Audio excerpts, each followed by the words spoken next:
Hey everybody, sorry we're late. It is 10 Eastern, 7 Pacific, and let's just jump right in. What's going on in France? Because Hey, this is like a hi, little, Ebola. yeah. Ebola is going on in France. Look, there's signs when USAID is removed. There are signs, and one of those is Ebola, the outbreak, which is what they're saying one of the worst outbreaks, probably the worst outbreak of Ebola ever at this point. And that's because it was largely unchecked. It was running rampant for a while before it was even caught, I guess, before they even started tracking the cases, and uh, now it's in France.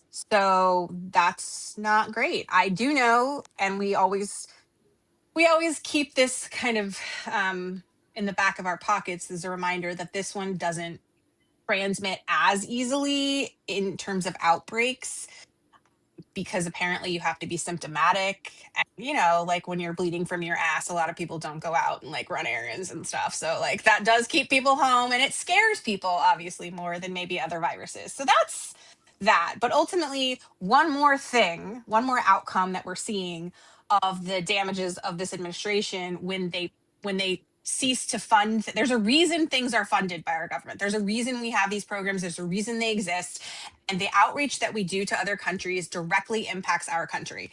And this is sort of a tiered example and a metaphor for everything with this administration, where they keep wrecking things and ruining programs and taking them away, but ultimately it hurts all of us. So the same thing goes with immigration, right? The same thing goes with when we talk about white supremacy. It's all those things. Like when you start taking away things or saying, I'm only going to help me and my people, ultimately ends up hurting everybody. all Where right, we are with that. so I don't know. I just hope it's not here, and I don't know at what point we would even know, but, stay safe, everyone, and maybe do some research on what Last, Ebola really yeah. is. And I'm still, let's just hope it is not airborne or anything like that. So, yeah. Oh, and if you're watching from home and you've traveled, especially if you've traveled internationally, can you drop in the comments and tell us what your screening was like, what TSA did in terms of questioning? I know what they're telling people, but I'm curious to see what you experienced specifically if you went through customs.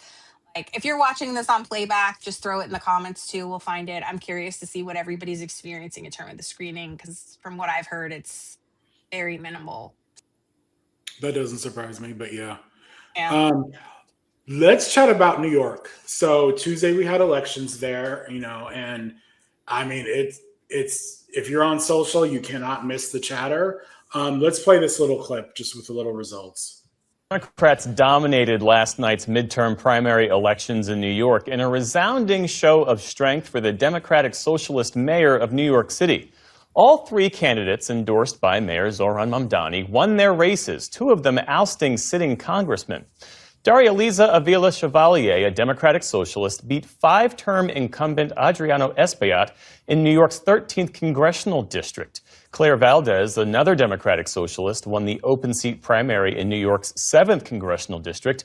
And Brad Lander bested incumbent Congressman Dan Goldman in New York's 10th congressional district. Lander won by some 30 points in a race that heavily focused on the candidates' differences over Israel policy. Democrats are painfully divided by our differences over the U.S. relationship to Israel and Palestine, and we have to face up to it squarely. Our party needs to admit that Joe Biden's Hug Bibi strategy was a catastrophic failure.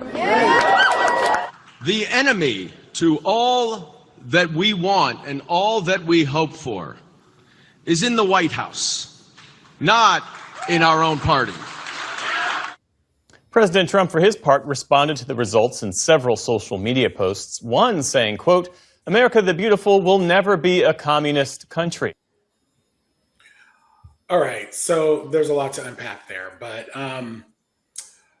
what do you? Well, what do you? Who wants to go first? I mean, so for me, I will say this: there's, I don't, I'm not, I struggle with the far left of the party, even though I'm a progressive.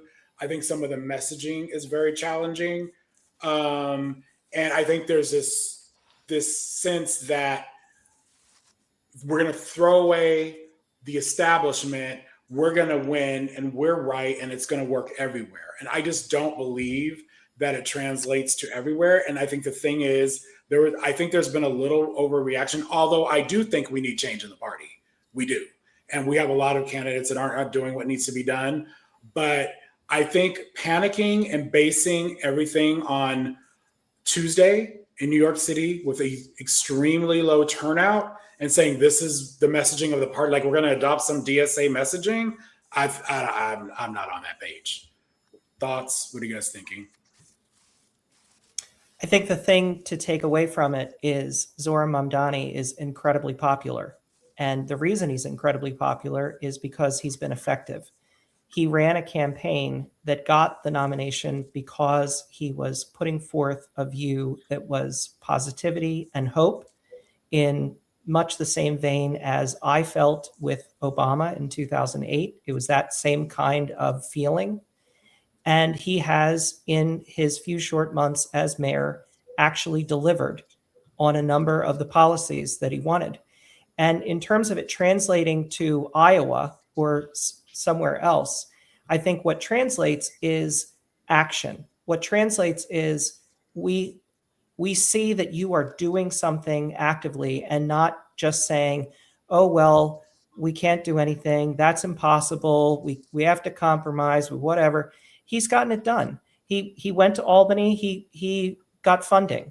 He closed his deficit. He made a TV spot this morning about the free up to 2-year-old daycare.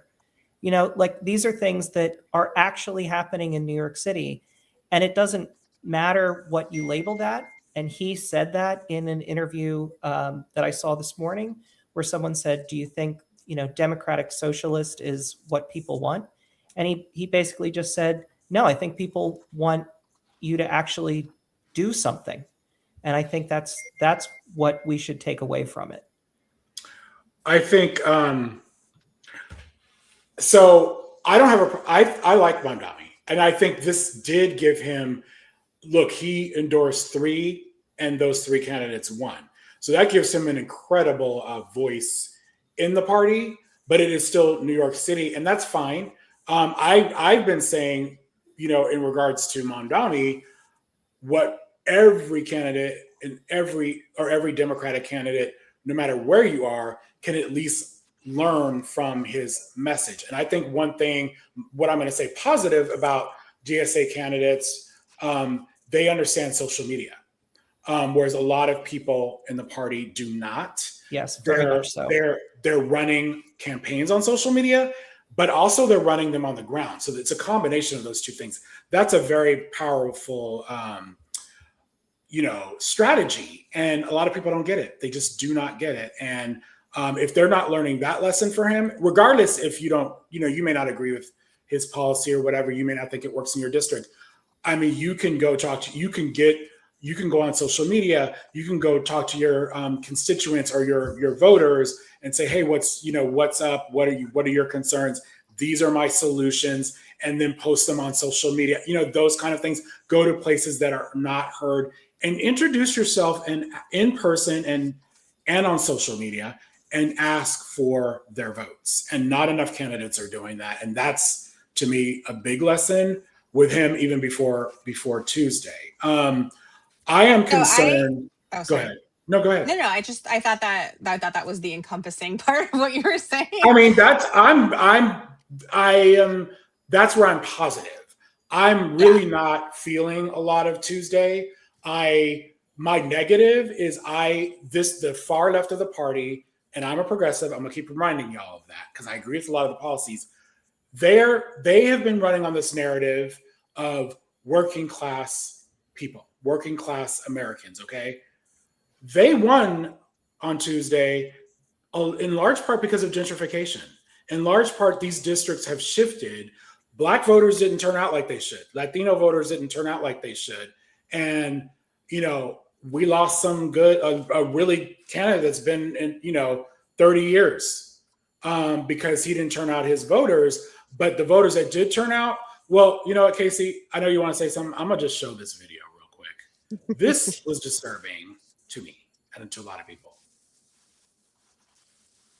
So there's no sound on this. We don't need the sound, but there's a video of Hakeem Jeffries on there, and this crowd is yelling, "You're next." Now, no matter what you think about Hakeem Jeffries, the optics here, these are all white young people yelling, "You're next" to our likely next black speaker, and they are the ones that shifted this district. I don't think that's such a good look for the left. I really don't. If they're trying to say working class, I have a problem with this. And a lot of, I don't know about you guys, but a lot of black people were not down with this. I commented on it. I was quoted correctly in an article, but it was I replied to Chris Murphy's, and they said it was I replied to Jamie Harrison, and that wasn't true. But anyway, Casey, go ahead. I'll show you that in a minute. I think what a cluster, man. There's a lot here. So I had a similar viewing in terms of Mamdani being Obama-esque because of the fact that he was coming in at a time where there was so much frustration and disillusion, distrust in the government. And like Obama, in addition to having very strong support, he also has a lot of very strong detractors. And it's like this very polarizing mix where you have like intense support and intense hatred. And anytime, I mean, to be honest, there are people that don't like Mamdani and are very honest about that. And I feel like it's a cautionary tale in some respects, because it's not just that New York is different than other places. It's that Mamdani was in a unique position to be able to address the concerns of people. So not only could he validate their feelings, which is important, people need to feel heard. They also want to know that you're doing something and getting something accomplished and doing something that is outside of the box, right? Like something that like maybe other politicians haven't done, that's brave or bold or creative. And Mamdani was willing to do that because he had the power to do that. And while I'm not defending Congress in any way, shape, or form, and while I also believe that the Democrats have a long way to go in terms of messaging and could learn quite a bit from these candidates that won, I do feel that they don't have the same authority and power that a Mamdani did in his situation. And I think that he could act swifter and with greater success than Congress can in their situation. So people are frustrated with the Democratic Party, but the Democratic Party is constrained by different things than New York is. So in that respect, I don't think it's a fair comparison. And I think people need to be cautious of the fact that we've seen minority voices before that feel much bigger than they are. And I point you to MAGA, who is not representative of people in the US. And I would say that we should take away some of the success of this and implement like the messaging strategies. And we should definitely, as somebody, I'm also very progressive. I'm really far left, but I'm also like a political scientist, and I'm stepping back and watching some of this and the responses from people. And I agree with Chris Webb that I have seen a lot of sentiments, and they're not necessarily shared aggressively. They're not necessarily shared fully out loud. They're subtle in some cases. If you're just watching the Black community on Threads, for instance, from what I was watching, they're not, this isn't safe and trustworthy. And it's not I think that's like a good way to put it. right. And just because it's not necessarily, just because they are not out front and fighting it vocally, like in your face, does not mean it's not there. And so I would just say that voter turnout is really important to look at, because that is representative. That's a voice, that's a message is what I'm saying. Like that's an answer. And it might be quiet, but it's loud. Do you know what I'm saying? Like that's loud, even though it's quiet. And so I've been kind of sitting back on this. As you know, like I haven't even said anything on my social media because I've just been watching. And I hate this. Like, I'm so ready for primary season to be done because the Democrats are just tying themselves in knots. And it's frustrating to watch because I do believe that there's budget constraints. There's all kinds of constraints. And it's so sexy when somebody else comes in and says, hey, I can do this. And then especially if they can do some of it, like, so attractive. But I also urge everybody to, like, what they were chanting at Hakeem Jeffries. Like, I get it, but I so see what Chris Webb is saying, and that's significant. And trampling over our brothers and sisters, like, and I mean, like, all of the Democratic Party, like, I mean all of the people who are Democrats and associate as Democrats, because you're like, it's going to be this way or else. We've seen that with so many other movements, and we know that doesn't work. We know that that's not sustainable, and we know that runs its course pretty quickly. It's not sustainable. So if we're going to do this, and we're going to have accountability and reparations and all the things that are necessary to fix what Trump has done, we are going to have to build coalitions, and we are going to have to compromise, and we are going to have to do things we don't want to do. Everybody's going to have to give. Everybody's going to have to give. There's some things clearly to work out, here. I would say, Craig asked me, Chris, if that was Byron Donalds on the screen and not Hakeem Jeffries, would you feel the same? I absolutely would, because if you heard what I said, it's the optics of these white young people in a district that was not, predominantly white, and it's shifting, yelling at a screen, yelling in a club or whatever the hell it was, you're next to a black man. Byron Donalds is just bad optics. It's very entitled. We won, F you. And that's fine. Be excited. But that's not good messaging. Whatever. Those people that's the audience. But it's a hierarchy thing. And I think it's important to note that, like, the structural and systemic racism exists at the top, and we can't ignore that. Like, that, and that's what those optics did, was ignoring that, right? Like, that, it was like, what we're doing matters more than that, kind of.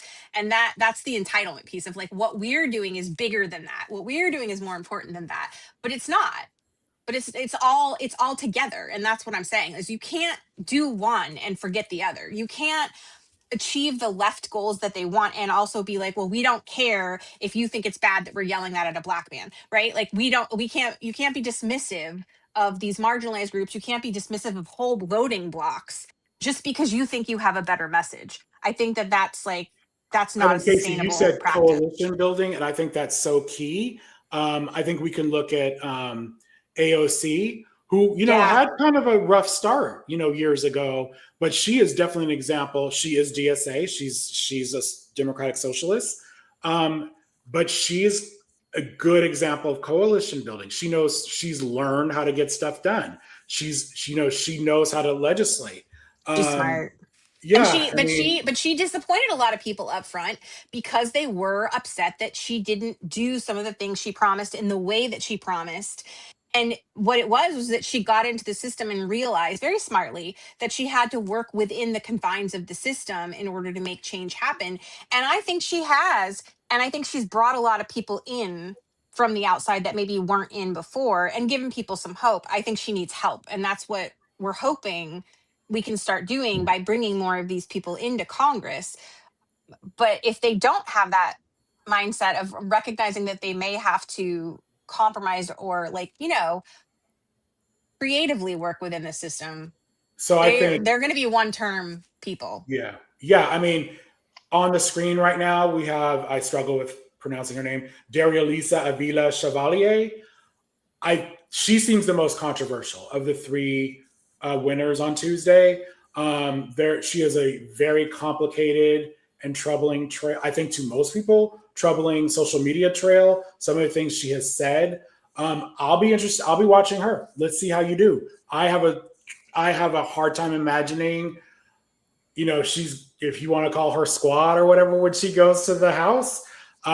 She makes them look moderate. So we'll see how they work with her. I don't know. I don't, hate the concept of this. And what I told you separately was Yeah. I'm going to use these people, right? Like I'm going to use them to get what we need. So like I'm never going to turn away when we have a movement like this where people are willing to try to make change in a system like this, like let's take the good from it, not all the bad, but like let's take the good. And so if these people come in and they help usher in like an era of change, and they do coalition build and they do find a way to like make gains, amen, great, right? Like that's awesome, I'm happy about that. Hope that that's the case. Yeah. And if anybody watching is curious about her, look her up because you will learn some things. Hoping that All right. that's the age thing. I'm hoping that that's the age and the frustration of the times, and that because I've said some stuff on social media. I could never run for office. Like I just talked I'm about out. Stephen Miller being unable to satisfy a woman today, like actively. So I'm sure that still pales in comparison to. yeah. That's true. I think you Michelle. made a great point, Casey, when you were talking about, how I think a lot of us felt that the Dems kind of let us down, right? Mhm. After the last election, the general. Yeah. And to that point, I don't think it's going to be a great year for incumbents. It's absolutely an anti-incumbent election. Absolutely. Folks, we've got one issue voters, unfortunately, right? And I don't know. I take issue with like Landers coming out there and immediately harping on Biden, right? When there were agreements and bills passed. Move on. Yeah, that required us to do so. So I don't know. It's I don't think it's a good year. It's going to be a good year for incumbents, and I'm sorry to see Goldman go. I thought he was. That's sad that we had to lose him because I he's agree. one that I could have worked with. There's Can I other just people jump I in? would have preferred to lose. I think if you're taking AIPAC money, you Speak need up. to learn how to talk about it. Okay, Yeah. this is a red letter in the party right now, and if you don't see that as a candidate, you are delusional. And take AIPAC money if that's your thing. If you want to take that money, but talk to people about it. Why are you taking it? I would say don't take it personally. Well, I would not take it. I would not. I would say don't. But like it's not. Honestly, it's not worth it at this point. They will. But honestly, if you look at groups like Track AIPAC or AIPAC Tracker, you don't have to take AIPAC money. They're still tagging you as pro-Israel as a negative with this dollar amount that isn't even factually coming from AIPAC. So, but as a narrative, AIPAC is hugely problematic for this party, and candidates that take the money, they need to be able to address it. They need to be able to say something, because what's happening is there's this white space in the party that is being filled by this negativity towards AIPAC, Israel, Netanyahu, and I think some of that is very fair. Like I'm totally against the Israeli government, but candidates are losing. DSA they're making moves with that. It worked. The Free Palestine movement worked against Kamala, and it worked against Jasmine Crockett. It works, and so they know it, and they're using it. You had Miss Rachel this morning making a video saying the genocide in Gaza, the children that died in Gaza, where were the lawmakers? Why? Where have you been? What have you been doing? When you have Miss Rachel calling you out, there's a problem. So that is what is going to be the albatross around the neck of every incumbent, because we're not where we were in the fall of 2024, where more people were supportive of Israel than they are now. Now there are far more people that would have been in that anti-Israel or pro-Gaza parade that I saw on the night of the debate in Philadelphia. Like at the time, that seemed so fringe, and now you have Miss Rachel making a video about it. So I think we've definitely shifted. I do think I think it's fair to hold politicians to account. on Israel, on Gaza, on genocide, I think it's also fair to hold politicians to account when they can't condemn Hamas as a terrorist group. I just don't see what that should not be hard. I think we should be able to call them out. So I have something on the screen right now that is, I'm sure, incredibly hard to read. But this is a post by former DNC chair Jamie Harrison. I thought this was interesting. I say this with no ill will or animosity. If you hate the Democratic Party, then please don't run for our nomination. Don't use our resources. Don't rely on our volunteers. Don't use our infrastructure. Don't ask Democrats to invest their time, money, and energy in your campaign. Focus on building the party you actually support. Political parties aren't perfect, but they're built by millions of people who knock doors, make calls, organize meetings, and fight for the values they believe in. If you don't believe in the party, then don't ask its members to carry you across the finish line. And let me be clear, I don't care if you're progressive, moderate, or conservative. I worked with Democrats across the ideological spectrum. We didn't always agree, but we understood that building a stronger Democratic Party was part of the job. If you hate the party, spend your days attacking it, and have contempt for all the people who make it possible, then see above. What do y'all think of that? You're dealing with people that are very angry, and Yeah. if you want to make a statement like that, you may just convince them to do exactly what he's telling them to do.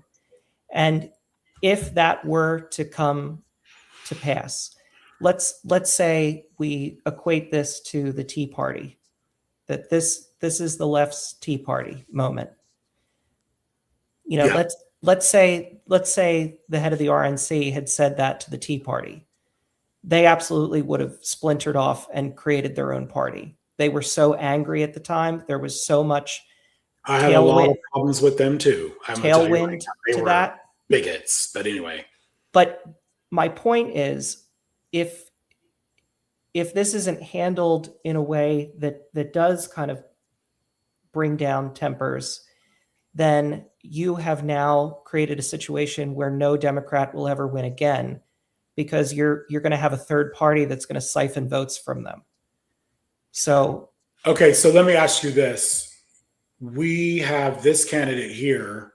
She's going to be, that's a solid blue district. She is going to be in the House. You don't think Republicans are going to use her? oh, absolutely. 100%. But there's So we a have to reason deal with that too. There's a reason we got here, though. And I think that's I think that's very fair. I think that's the thing, that establishment Democrats have just been an ostrich with their head in the sand for quite a long time. And we let this go too long. This anger didn't just pop out of nowhere. This has been brewing for decades. This is the housing crisis in 2008. This is student loans not being forgiven. This is nobody being able to buy a house. This is so many things that has culminated in this. So I think that this is the reckoning that Democrats have, the party establishment has brought upon itself by not being able to navigate this over the past several decades. And I think going back to something you mentioned earlier, I think everybody on this call or on this live, including I think a lot of our viewers, after 2024 election, there was like this silence in the party. And that was also very harmful, because it's like, where are you? It wasn't like a few weeks, it was months. That's A few people major came out. damage. Like, I would say one of the first ones I remember coming out was Jasmine Crockett. I would say Chris Murphy came out pretty early. There are some, but it's only some. And even when Jasmine did, it was like, we're doing stuff, y'all. We're doing stuff behind that. Like, we're trying to figure it out. Like, it was like, there wasn't necessarily an answer, because nobody really had one, because no one had But really the answer prepared isn't for one. being quiet, isn't being Well, silent. no, I agree with And you. we were I'm like, saying and people nobody like us had- were begging. We were begging, like, what do we do? Where are you?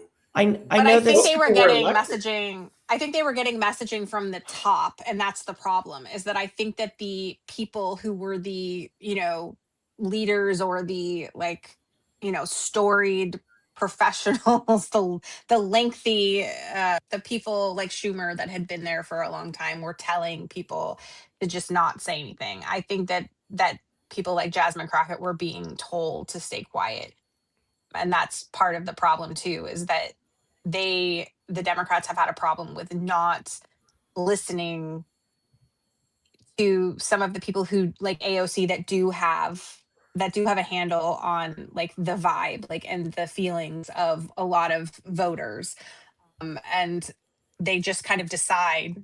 We've seen it with Schumer a lot, where he just dismisses outright what everybody else thinks and just does what he thinks is right. And that's Yeah, as we're Schumer's that seeing guy. with some of these, That's as we're seeing with some of these primaries, when you do that, it affects the whole party. So like some good people who maybe could be, when we have a majority, really helpful Democrats are going to get ousted because, like you said, that was such a there's been so many harmful moments like that where they didn't just validate people's concerns, and you know what I mean, like just yeah. come out and say like what needed to be They said. missed a moment. Yeah, they That's missed a right. moment. And they had plenty of time to get that moment going. So Well, I think the a lot of the vitriol is coming from this just intrinsic feeling that we shouldn't be here. That if roles had been reversed, the Republican Party would have gone after and put in prison the Democrat that tried an insurrection. Like that we're finally coming around to that realization that we had 4 years to clean this up and it didn't happen. And in other countries, presidents go to jail, you know? Yeah. And we have a literal felon in the White House. And you're finally seeing people wake up to this. And thankfully some only Republicans, because they're hurting.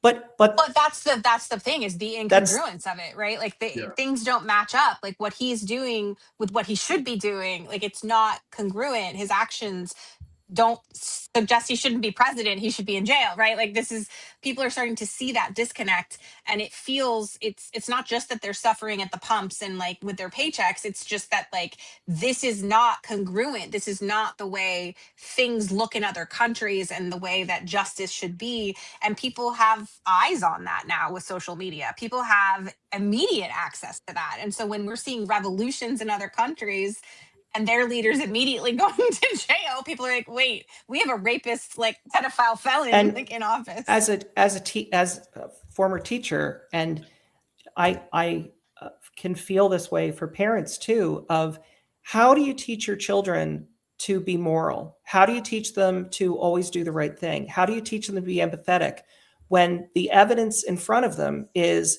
you get ahead by being absolutely atrocious, by breaking laws, by hurting people, by being just the absolute worst person imaginable, and that is what is rewarded in our society.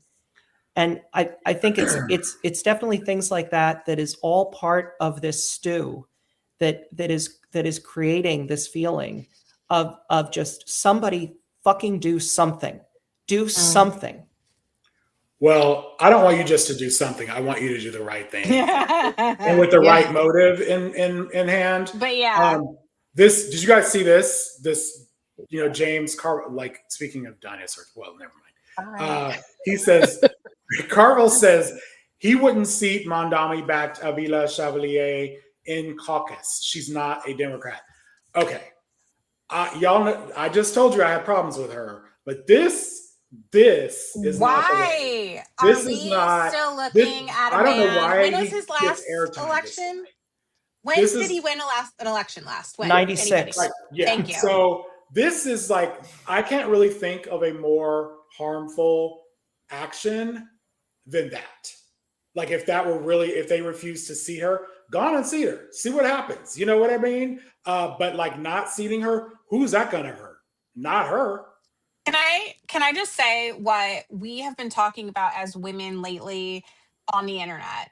And I think it should apply. I mean, it applies to him directly because he is a man, but it also should apply to the Democrats at large, which is like when you're in your feelings, take it to the journal. You need to journal that shit out. You don't take it to the public, because you're going to make things harder for everybody and yourself later. It's like, if you can't emotionally regulate, you go take that quietly somewhere else. And I feel like a lot of Democrats are throwing temper tantrums right now, and that's not helpful. There's a difference between having constructive conversations, which, by the way, don't take place the night of the election. That's not when they happen. Okay, so number one, when as you're getting election returns, going online and throwing aim at these people that are now going to be probably the candidates is Right. stupid, and it's going to come back and hurt us later. And you don't see the Republicans typically. Maybe now, because we're starting to see some infighting and fractures because of the fact that they're losing races. Yeah. But like traditionally before Trump, how Trump got in office is because you didn't see that, because they all unified and they all insert, by the time you got 75% of the way through a primary, they're like, all right, we're going to get behind this person or whatever. So Carville, as outside of the fact that he's irrelevant at this point, outside of the fact that But he's they irrelevant, still give him airtime. but this is the problem, should. because Yeah. people don't, there's a lack of respect, and also there's there's a cost.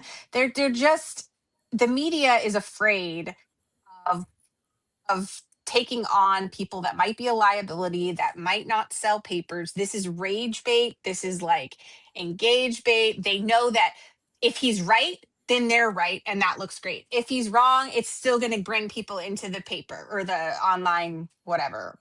It's for them a win-win. So I think the media is not on our side, and they haven't been for a long time. And they're not doing the things that are necessary, and they're platforming the wrong people. And that it's not necessarily intentional in the malicious way that Republicans are. Sometimes it is, but I'm saying they're not helping.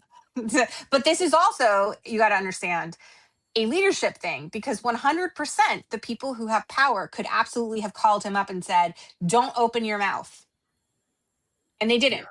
And that was a choice, right? Like, no, but people aren't calling the right people and saying, get your journal out and journal that shit out. Nobody's doing that. They're letting everybody just say whatever they want to say and run their mouths.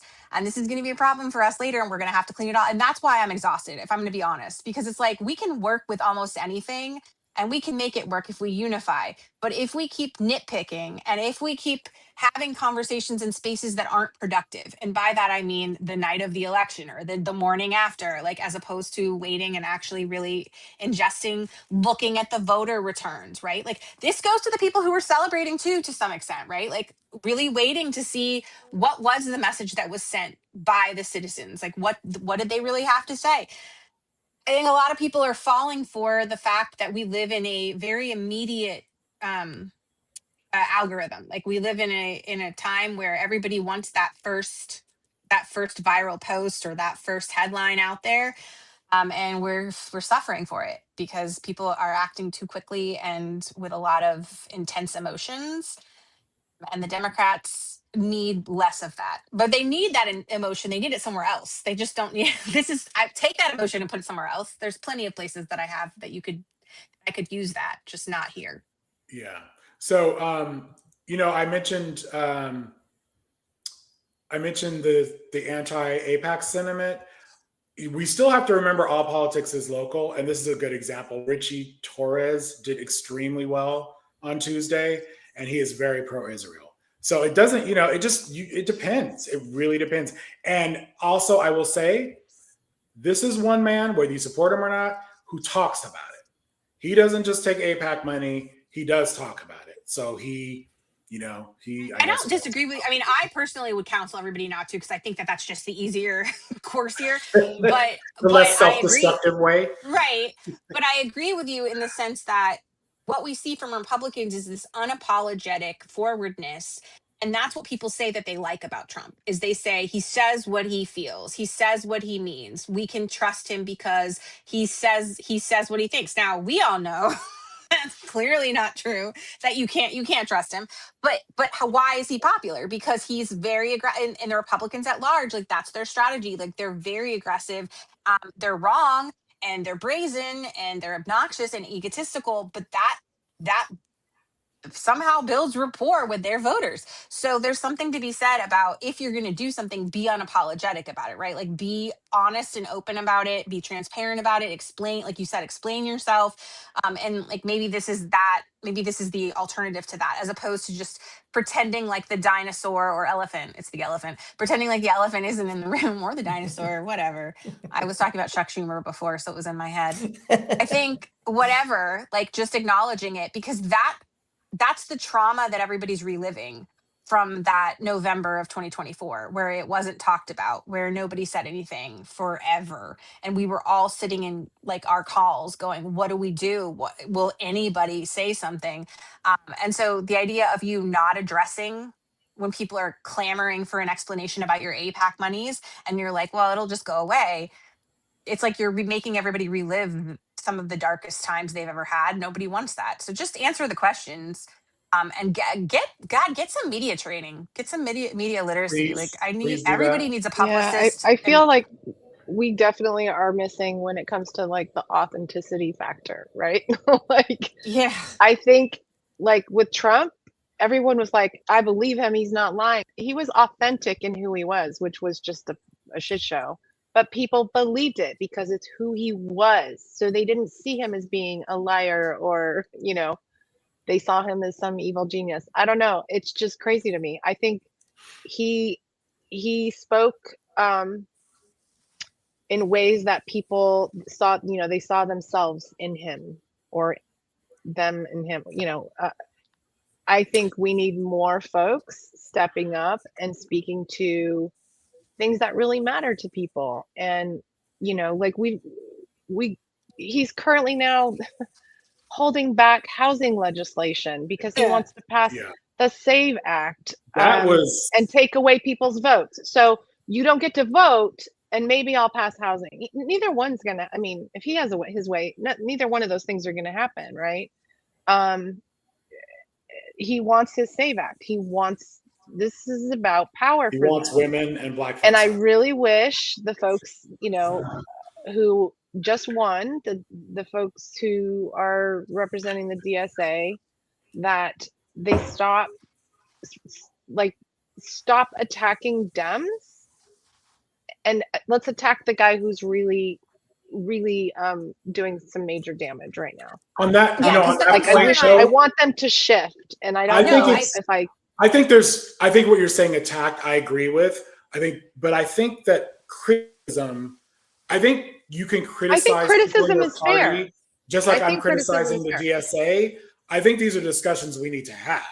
Agree. It doesn't mean it's my way or the highway. But I think that, and when candidates run, when they're challenged, when they are pushed back on, they get better. They're better candidates by the end of their race. They may start off one way, and that's how they get better, by criticism and challenge. And we have a lot of seated Democrats that need some criticism. So I agree with that. I don't but believe do in the wanna- circular firing Yeah, squad. no, I do- agree with criticism, but I disagree with how some folks are speaking about, the Jewish community and And the Black community. Yeah. It's And- not and my okay. concern- And to the video that you showed earlier, they're like chanting, like, what are we doing, you guys? This is Come why on. it's they don't have a lot of black support. I don't care if you have some black DSA candidates, when that whole message from that side of the party is very anti-black and anti-Jewish. Like, how am I, like, that goes against my values. I'm It's sorry. very tempting to take that momentum and continue with it, which I understand is what they're doing, because they believe in their mission and they believe in what they're doing, and they believe that forcefulness and aggressiveness is what's been lacking. And so that's what's needed. And I understand that, and I see their point, but I would also point to every other movement in history where people have been blinded by what they believe is the right thing, and in doing so have hurt other groups because they have put and prioritized what they believe is right above everything else. And so, like, slow your roll, basically, number one. And then number two, I would say, and this is to Michelle's point, I think she's exactly right. My concern is, if this is the way you galvanize your people, if this is the way you rally your base, is it going to be like a MAGA thing where you always rally your base this way? Like, do you have any other way to ignite the passions of your people? Can you not like use the people's anger at Republicans? Can you not? How is there no way for you to tap into that? Why is criticizing Biden the only way you can rally your people? Because that's what it looks like right now. It looks like a lot of criticism of the Democratic Party. And I know that it's just because we were in a primary. And so consequently, that's where the focus is right now.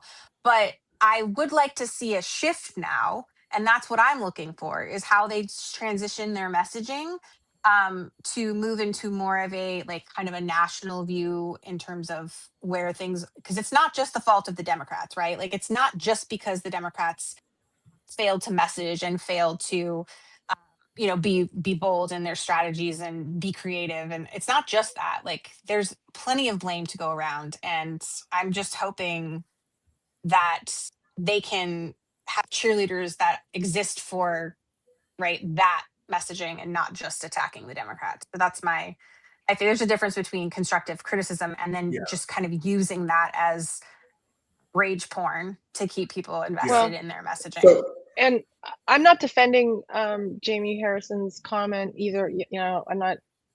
I'm still not decided on where to land.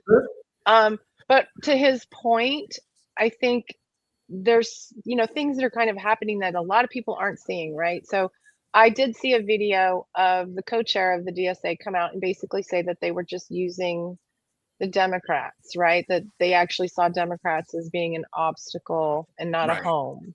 So it's, the language they're using as well, that, they're basically I don't want to use the word hijacking because that's not, but there's, they're using the Democrats. It's not uncommon to hear them say, burn it all down. They want to destroy the party. So why do you think we're feeling that that's what they want to do? It's because they've been saying it. You know what I mean? Well, so exactly. We that's talked about point. this Thank you. before. If this is a realignment, realignments don't happen quickly. They happen slow over time, and they're led by the base. They're not led by candidates. Typically, they're led by voters.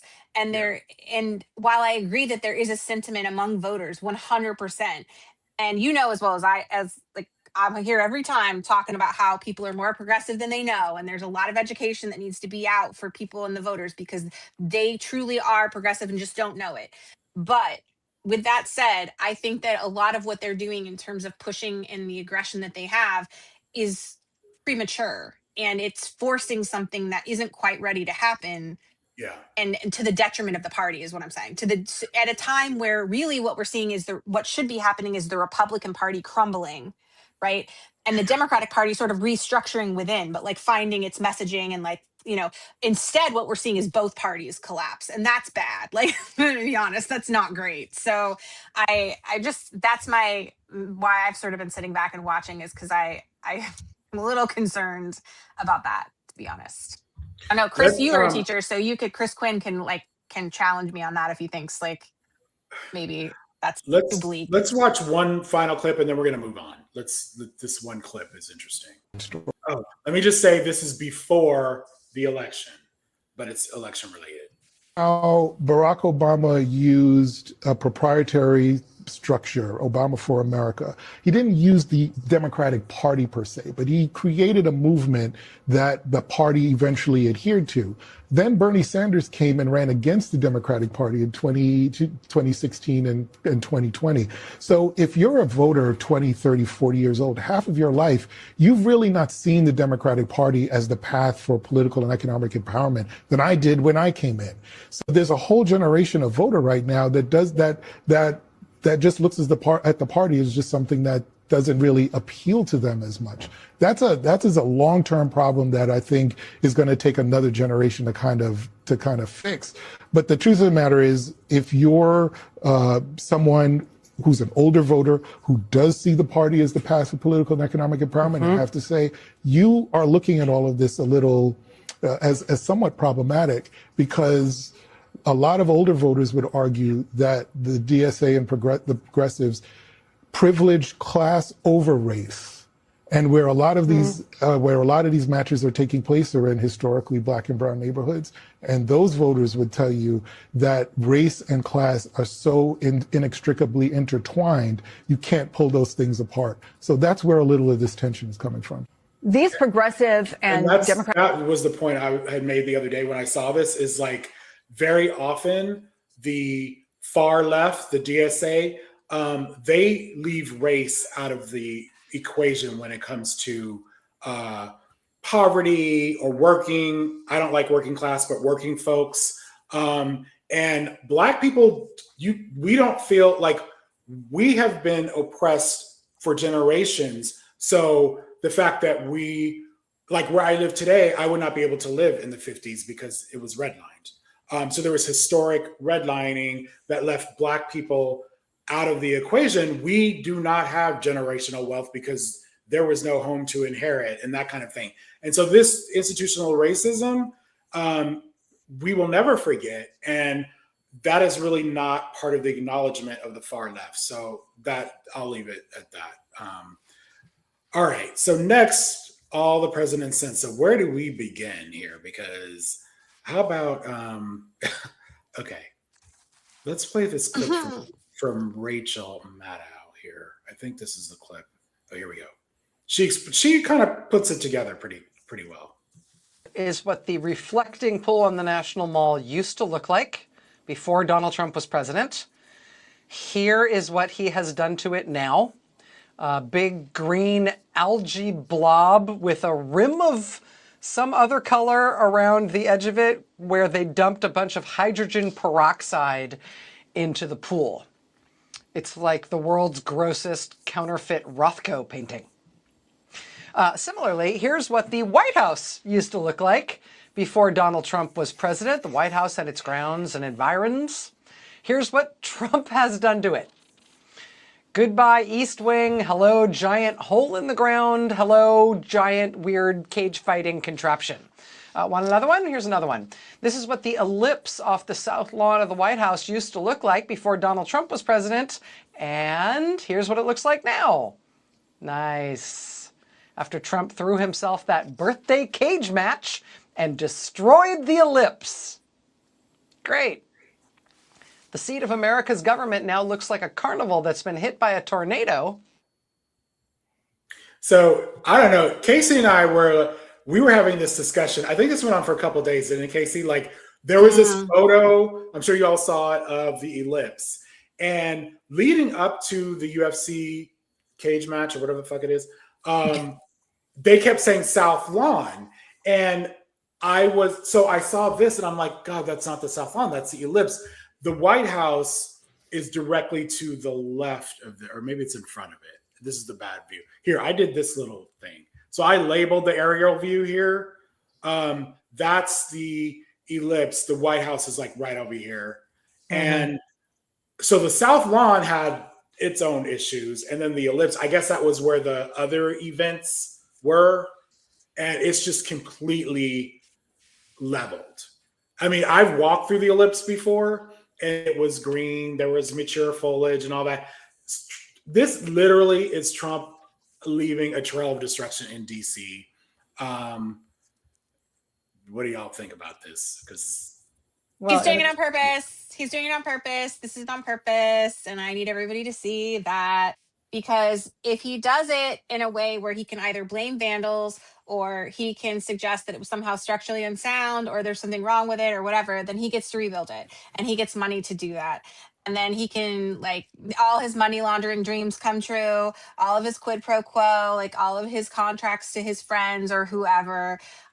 The amount of the metaphor, like the metaphorical aspects of it, how he gets to tear down the history and the fabric of democracy, but also quite literally the buildings that represent that. And then also looking forward, the way that he's able to use and weaponize our laws to give himself more power in doing some of these things as well. It is tier over tier authoritarianism, and in the worst ways, and like really just a violation, like an absolute assault the raping of the, I don't know how to say it in truer terms, but that is like, it is the most vile assault on this country, and people are walking around acting like he's just this incompetent fool, which he is, but like also he's also, in addition to being absolutely ridiculous, he's a narcissist, and he's doing this because of the fact that he wants to leave this legacy as well. So it's like this multi sedate approach, but I 100% believe that the people that are his handlers are enabling this and are using this against us, and to further their agenda, Yeah. and also to profit off. And I don't think enough people are talking about. I think the scariest thing that I saw today was the amount of headlines that, without any kind of evidence, just said, National Park Service says Yes. vandal cut lining of reflecting pool, when first of all, it's not a lining, it was a coating. I don't even know where that came from, because I know what a pool lining is. I don't think there ever was or would be one of this scale. So I don't even think that's possible. So I don't care about the reflecting pool. We all know he's lying about it being vandalized. What I care more about is the fact that I saw this over multiple news outlets with no pushback, and that they are quoting the National Park Service says. Yeah.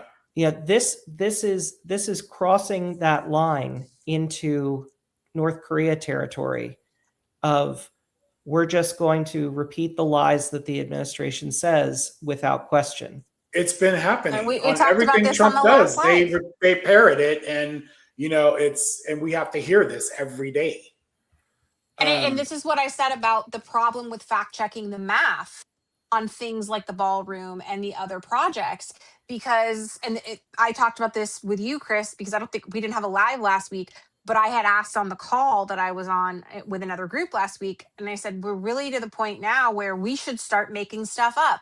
And I don't mean like just stuff that's off the wall. I mean, like, we should say things like, somebody's kicking that man in his chair to keep him awake, because you can't prove that that's not happening. Because at this point, it's all conjecture, because everything that's coming from this administration is lies, and the media is repeating that. We might as well use social media to push back for good and say the things that we know are likely true. For instance, if he says he has to do this and it costs this, we should be quoting what the standard rate is. Like, we should be looking into these things and saying, well, it costs this much to do this. It so was it's a gonna no cost bid half. contract. Right, like, you start making up numbers, because we can find enough information on the internet to be somewhat right about that.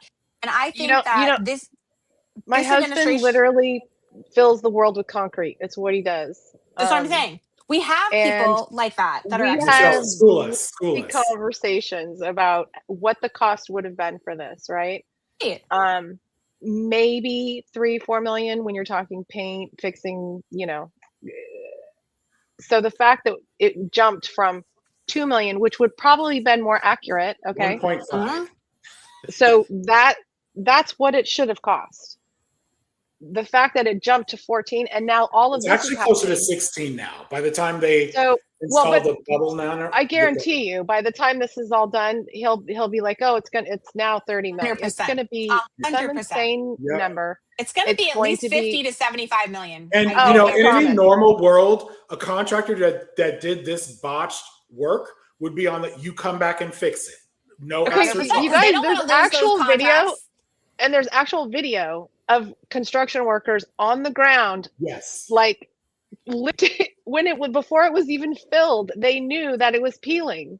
There's video remember Trump of it. drove on it with the Beast, which is it was still wet. You could watch this real quick. Watch this video. It's for at least 50 years, and you'll never have a leak. It's very strong. You couldn't, if you had a knife, I don't want to give anybody ideas. If you had a knife, you can't even cut it. So strong, so powerful. It's like powerful rubber. It is beautiful, sealed. And I looked at just one of the little pieces that they did to finish. It's like a piece of glass, beautiful color, beautiful everything. You could never get anything like that. Contractors who did the initial work for the reflecting pool, are they to blame for the current condition, or is it the vandals? We had vandalism. No, vandals.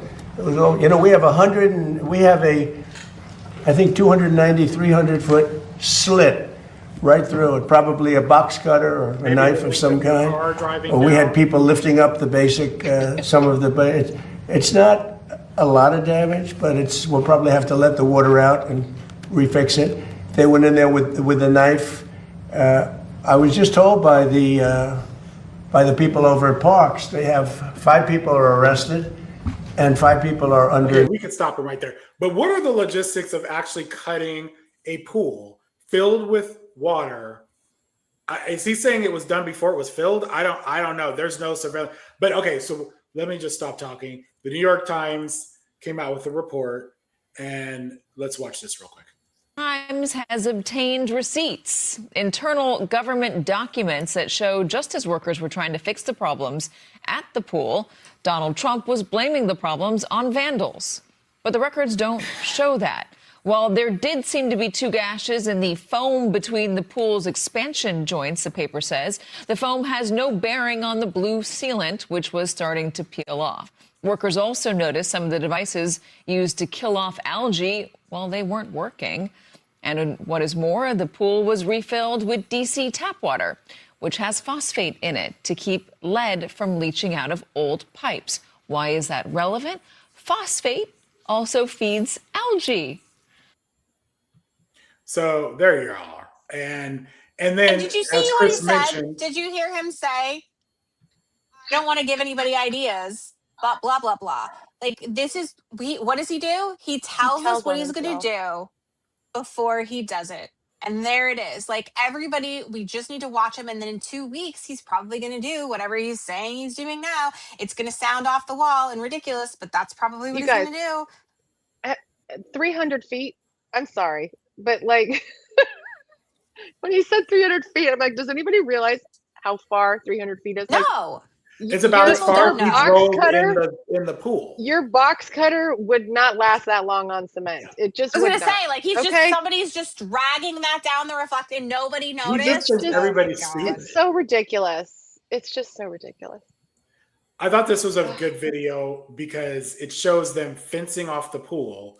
And this shows like how the pool has been used over the years for celebrations, for protests, all that kind of stuff. So basically, we just paid almost $16 million for this refurbish of the pool, and we're being treated like trespassers, and we're being called vandals and criminals. And they arrested an Olympian, for all he did was he picked up a piece of paint that was floating in the water. I mean, the gaslighting is crazy here. Okay.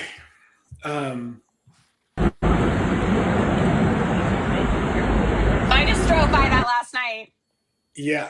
It's still there. It's still up. Yeah. So VJ Bombs, so I'm a huge fan of theirs. They usually are operating in Los Angeles. They've done something in New York before, but these will pop up usually either downtown Hollywood, and they do these incredible political commentary videos on buildings. This was excellent. And they did another one that was kind of like the whole administration.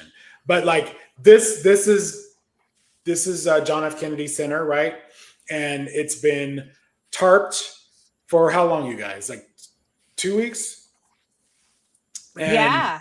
And then they went, at first it was just the tarps, where after they removed it, or they didn't want it. Trump didn't want people seeing his name come down, and he doesn't want to see us to see his name off the building.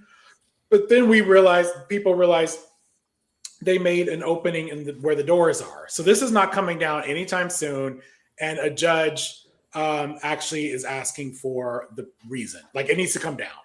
And I don't remember there were 2 options of the date. One is by the end of July, and the other one, I can't remember what the benchmark was, but it was like whichever one comes first.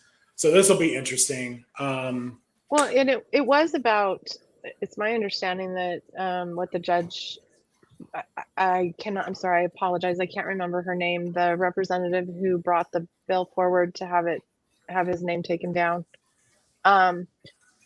that it literally said by this specific time it's supposed to be restored, which means good as new, right? So I think the fact that this is what we're still looking at is it's a travesty. Like, there's, even if they're restoring it, you don't. So, okay, am I correct in saying that this is marble, this siding of this? Okay, so if you're restoring marble, there's no reason to have a tarp like that. It's not like you're blasting anything that would harm people. You're not using paint splatter or anything like that.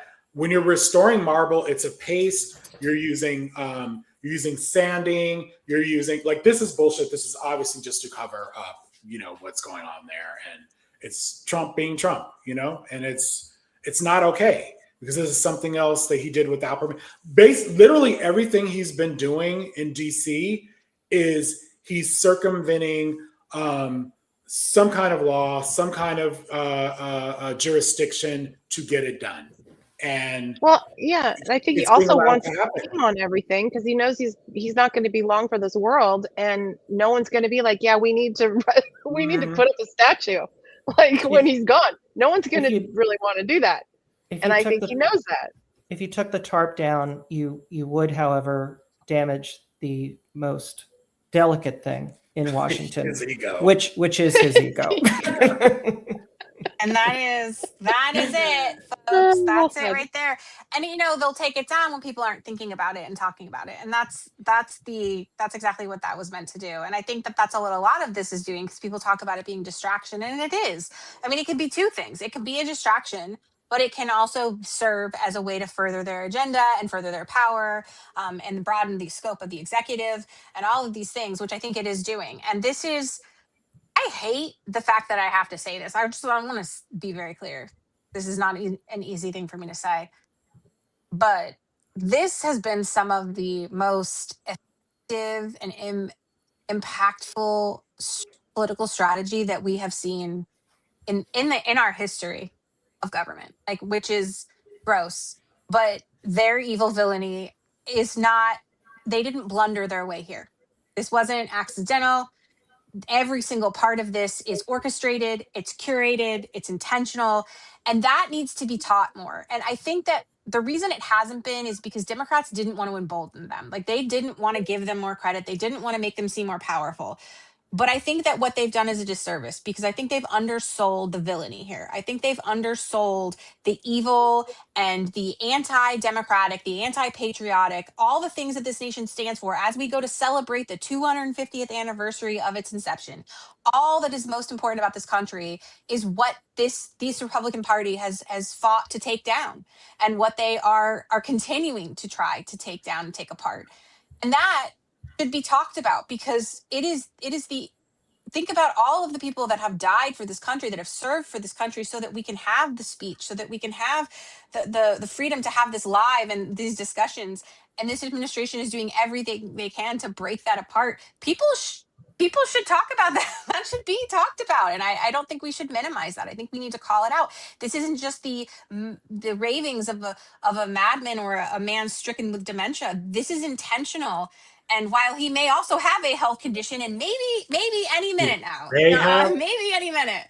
While all of that's true, we also need to talk about the intentionality of every single one of these things, that it's not an accident that it's peeling. It's not an accident that these ducks are dying and being poisoned. This is all planned and all a part of their plan. They are steps and steps ahead of us.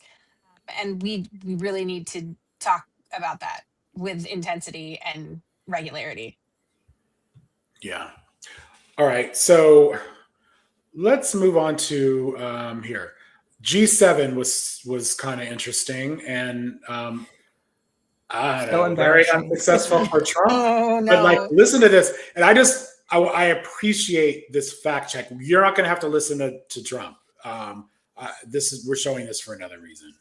If you can follow them that were just laid out by the president, do not match the details that have currently been shared on paper. Talk us through it. We don't know the final agreement, and the president himself has said it has changed, but MS Now, Inzamam Rashid, our colleague, got a version of the draft agreement yesterday, and then since then, multiple news organizations, CNN, Bloomberg, and the Wall Street Journal have printed these draft versions. They all roughly match each other.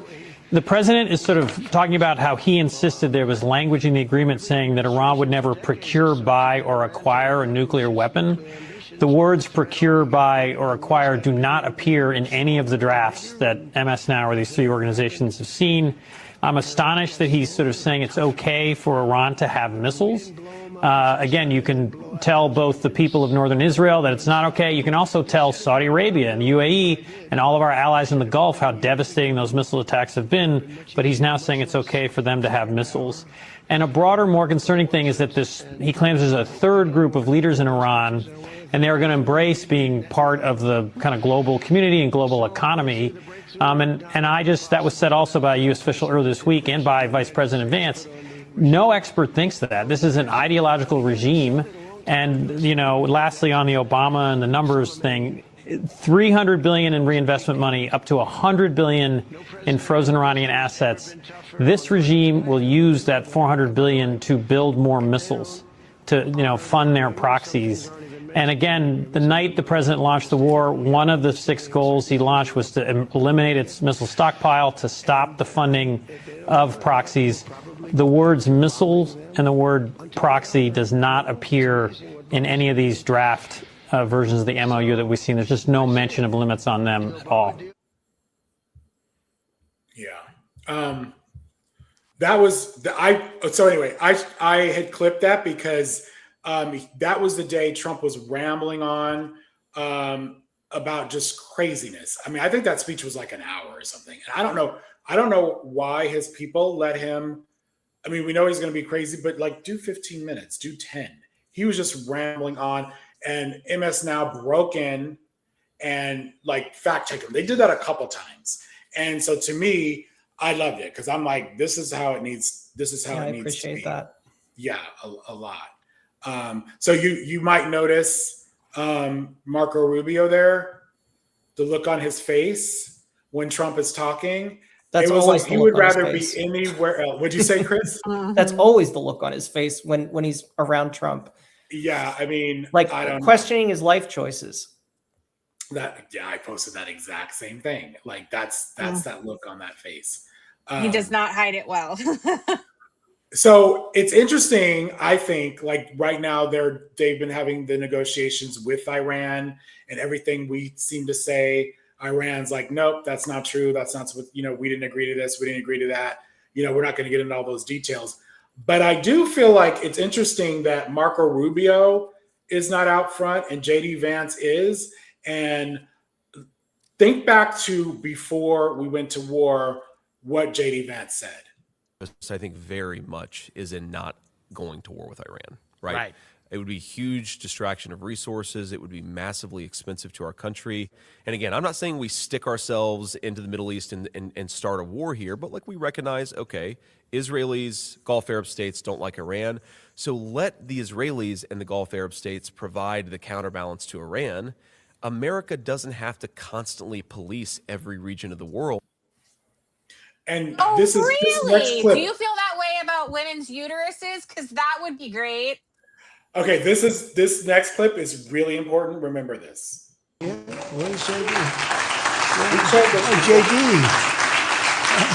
JD? He's lost weight. He got a little thinner, and I'm looking for a heavy set gentleman, and now I find a perfect looking specimen.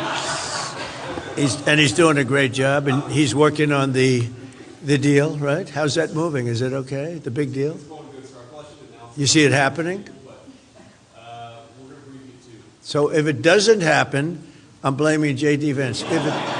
If it does happen, I'm taking full credit. No, I think it'll be... That's it right there. J.D. Vance is going to take the fall, and Marco Rubio is being insulated. That is my story, and I'm sticking with it. And that is why we are not seeing Marco Rubio out front at this time. We're seeing J.D. Vance. I know the guy's going to run for president. I don't know that he will have Trump's endorsement Speaking of JD Vance. I mean, I think that's why Marco Rubio is putting up with what he's putting up with. I think he's been told. I think it's been discussed with him that just stand here and look like you're supporting us, and we'll get you on the backside, right? Like that's 100%. And you guys saw this, right?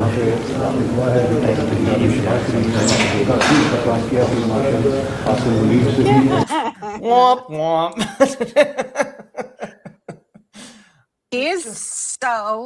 And let me tell you, he's one of the most universally disliked people that I've ever covered in the history of my channel, because let me tell you, whenever I do a video on him, it goes viral. And I don't mean just viral. I mean there's a handful of papers that my thread is in because that many people commented on it with that video of him and Usha that is her. I guess she has a podcast on YouTube or like a show on YouTube, and she had him on, and it was awful, right?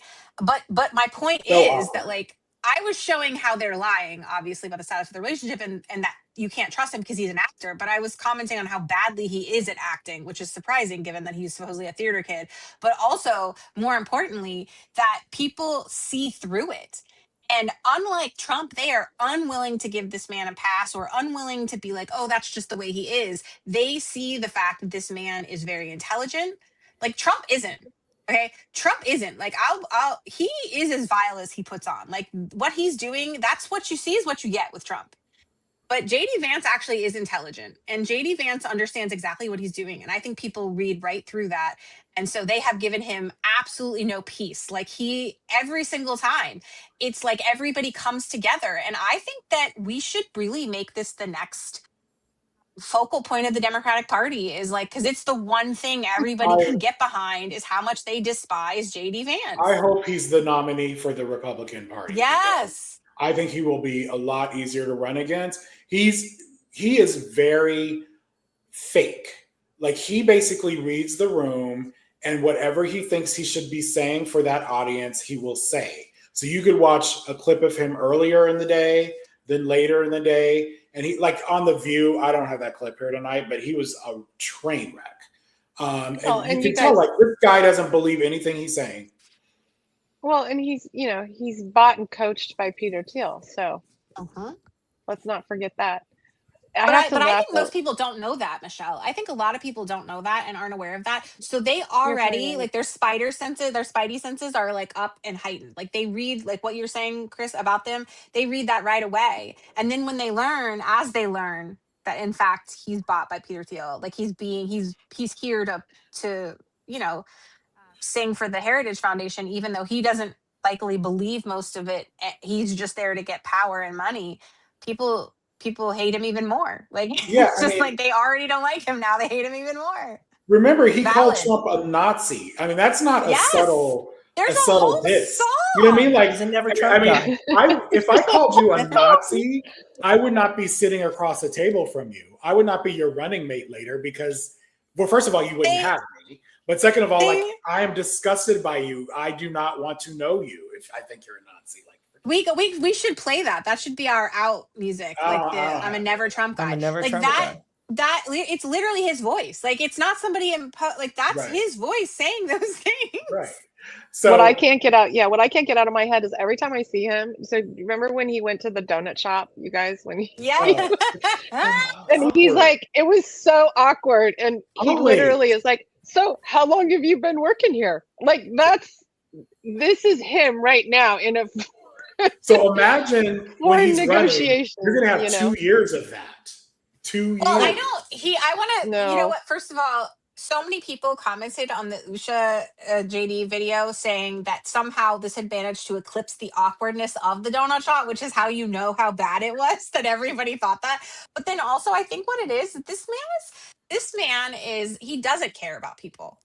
He's elitist. He doesn't care. This is why he can't make small talk with people in a donut shop, because he doesn't have anything to say, because he doesn't care about you. Because he doesn't have conversations with people like us. He doesn't care. And so he doesn't have any practice doing it. He doesn't know how to do it. It's very clear. Now, she's pregnant with, is that their third child or fourth child? Their fourth. So that's interesting. I would just like to give a shout out to my husband for never tapping me on the knee like that. Thank you. Like, honey, I love you. Thank said, you for not this ever is- doing that, because what? This is the most propaganda that they have made on behalf of heterosexual marriage. Cause like I actually had more affection for my husband after seeing that. Cause I'm like, thank God I'm not married to that. Like, ugh. Okay, so there's a lot of self-preservation going on in the Republican Party. Let's watch this dude for a sec. Support the Republican Party. There's no chance I would support the Republican Party. I've been a consistent defender for 35 years of the Republican Party. I mean, very consistent defender, but there's no defending this because it's immoral. So no, I'm out. And if I'm out, then I think a lot of other people are out. You could hear the beginning of a tell at the end of that little clip because he says he's out, but then a lot of other people are out, which he must know because maybe he thinks his audience is out. And then Marjorie Taylor Greene says she's ditching the Republican Party. What do you think's going on here? These are snakes that are using this for attention and money. Yeah. They see the realignment. They know what's happening and they're trying to get out in front of it. And she's been trying to do that for a while. We saw that. Like she's been trying to I don't know that she will run again. I'm not like we'll see. Like, but I think she knew this party was dead. Like it was dead in the water. She saw that. She got out in front of it. And so everybody is going to do the thing like they did with Bill Clinton and like they do with any like people wanted Kamala Harris to do with Biden, where they do that. I don't know them. That's not my Republican Party. And they start separating themselves because they recognize that it's a sinking ship. And I think as we see more people losing primaries and elections, that's what's going to happen. They are immoral human beings that have caused great pain and suffering to this country through their bigotry and vitriol, and they should be shown no grace. Yeah. And then you have the YOLO caucus. Michelle, I think you're just a little behind. So if you have something to say, just keep saying it, and then we'll hear you. I think that's what's happening is we keep talking over you, not meaning to. Yeah, sorry, Michelle. Did you want to say something here? So anyway, this is Cassidy, who had a blow up with Donald Trump yesterday over the war. I'm not going to be bullied. So this next clip we could do. This actually explains it here. A meeting between President Trump and Senate Republicans descending into a shouting match. It came after President Trump abruptly canceled plans to sign a major housing bill, a rare moment of cooperation between Republicans and Democrats on a key issue of affordability. We just passed something that we're all proud of. 85 votes in the Senate, 385 votes in the House to make housing more available to Americans. We all need that. In red states and blue states, Trump blew it up. The stage was set for the bill signing when President Trump fired off a post, dismissing the legislation as a matter of minor importance, saying he would not sign it until the Senate passed his own top priority, tough new voting restrictions. Republicans blindsided. What did you think of that? I was disappointed because I thought that this had become a priority. Soon after the president arriving to meet Senate Republicans. Are you going to sign the housing bill, sir? Behind closed doors, sources tell us President Trump unloaded on another topic, Iran, lashing out at several Republicans who had voted to limit his war powers. One of them, Senator Bill Cassidy of Louisiana, firing right back. He asked, why would anybody vote for the War Powers Act? As he continued, I said, is that a rhetorical question, or would you like to really know? He said, I'd like to know.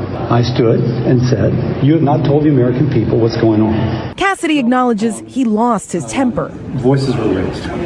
Put it that way. Any regrets on anything you said? No. I'm not going to be bullied when I'm trying to get answers for the American people. Right now, there's just like, it seems that we're being told different things by different people. Publicly, the president brushing it off. I think we had a really great meeting, and we're very proud of the party. We like our leader. We like everybody really in the room. I don't like a few people, but that's okay. The president was adamant that he is not signing that housing bill. He is holding firm on his demands. This is something that Democrats and Republicans spent months working on. They know that this issue is important to voters and that affordability will be front and center in the midterm elections. Yes. And you see how easily Trump lies? Like, he's just like, it went great and blah, blah. Like, He is such a anyway. For anyone giving Bill Cassidy some praise for this, no. To me, that makes them worse because that proves that they knew this was crap all along, and they didn't have the guts to stand up to him.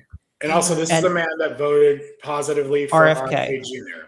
He is a doctor that has crippled the American healthcare system by that vote to confirm that man. So he's in the Tucker Carlson MTG boat. Most people. I love how the Republicans were humiliated today. Honestly, like they were on the floor boosting. What a great, their I mean, that was a legislation bipartisan bill that they could have taken home and run on. Yes. He bulldozed it, and now they have to go back and explain why Trump, blew up something that could have made their lives better, and they're already pissed off. So this is great for Democrats. I mean, but the timing to me was hilarious because I think I was watching C-SPAN or something, and they were like, Republicans are on the floor right now discussing. Yeah, they were ready to broadcast it. He literally posted at the same time, right, that it's a no-go until we pass the SAVE Act. And I was like, you guys don't know what each other's doing? And then later that night, this had an effect on them, the fact that they fought, because later last night, they backtracked on that wasn't the War Powers Act. What was that? That they came together to stop, like they put a break. The resolution. It was a resolution, yeah. It was a resolution. It was basically like putting the brakes on Trump and the war. They were sanctioning him on the Iran stuff, and they walked it back. So they walked it back. No spine. And they with respect to Cassidy, he is also one that is not loved because I said something very similar to Chris Quinn on Threads, and everybody went they were all in the comments having zero love for Cassidy because I said, I'm not going to apologize for the fact that you're a monster. You supported an anti-vax, nutcase. The damage that you've done is going to take generations to repair. And you knew that because he was asking questions. And that's the thing. He was very clearly showing reticence. And then when he asked, and it was very clear because we were all watching that hearing. We all watched that. We had a live on it. We talked about it. And he just was like, yeah, that's fine. So, I agree. And I agree also that this has been fun to watch because anytime the Republicans are caught off their game and disorganized, it's fun to see. And I think it will happen more often because I think Trump is getting more difficult Donald's getting harder to handle. We're looking over there like, hey, that's our shtick. Why are you stealing that? So, something else, we've been talking about this for a minute, data centers. We were going to talk about this last week and we just ran out of time. So data center, let's start with the fact that both sides of the aisle can agree as far as, 100%. Rank and file, Democrats and Republicans. It's a nonpartisan issue. Data centers are problematic. People don't want them in their communities. We have some content to kind of amplify that, tonight. But there's so many reasons why you do not want a data center in your area. And then there are some solutions perhaps that we can talk about. But where do we even start here? Let's start here. Let's start with the politics of it. That maybe I doubt politicians are listening to us tonight, but they should. But they should. They should. Opposition to AI data centers could tilt the midterms. Local communities across the country are angered over the resource. Did you hear her say could tip the midterms? I don't think we've been talking about that enough. The country are angered over the resource-hungry and noisy facilities, and most of them are going up in competitive House districts. These centers are built in neighborhoods. They're back to back with homeowners. They're literally in people's backyards. They can be seen, they can be heard, and people are going to be concerned about them at the ballot box. The issue for voters, again, is going to be affordability. So we know these data centers could increase electricity rate hikes. We know that they take up resources. Many of them need massive amounts of water and land and real estate. We know they're disruptive.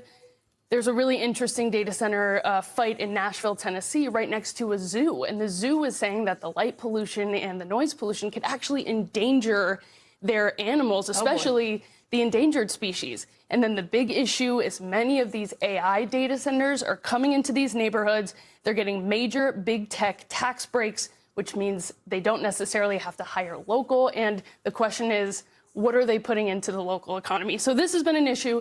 I went down to Kenilworth, New Jersey.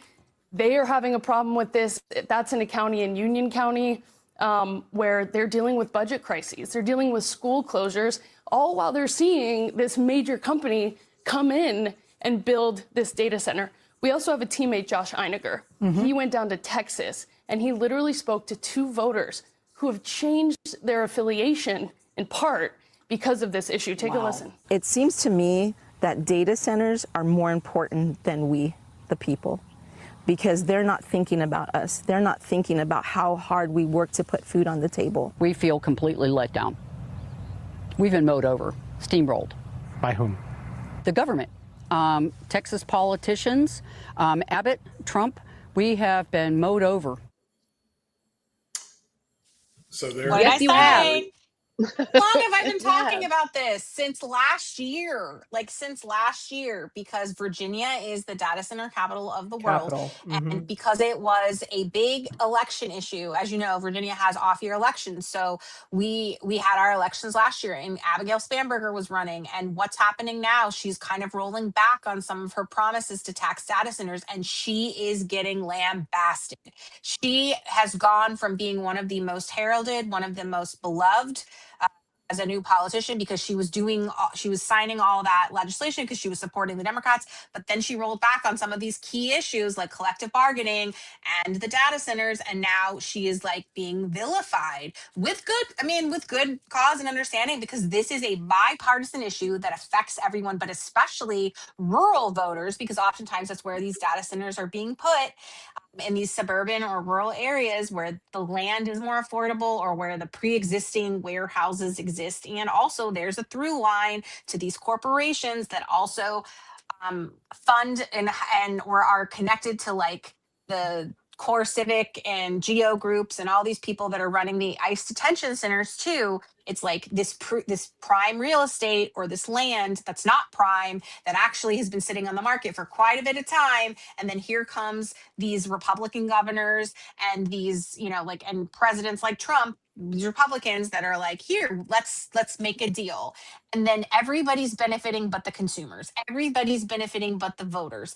And they're the ones that are having to actually pay, whether by the noise pollution and the light pollution, like she mentioned, the noises in their backyard, or by actually rising the costs and taking the resources, because we know they use a lot of water and electricity and cause damage to the environment. This is such a stupid move if the Democrats do not jump on this and immediately make it one of their. I know it's not what you think, maybe. I'm speaking to the Democrats, the ones that are politicians. I know you may not think that it's the most important issue, but I'm telling you right now, if you want to stop the fall of democracy, if you want to end fascism, pick up this data center thing and go to town with it, because people are going to follow you and it's going to be Republicans. This is the one issue that you might be able to get Republicans to swing to the other side.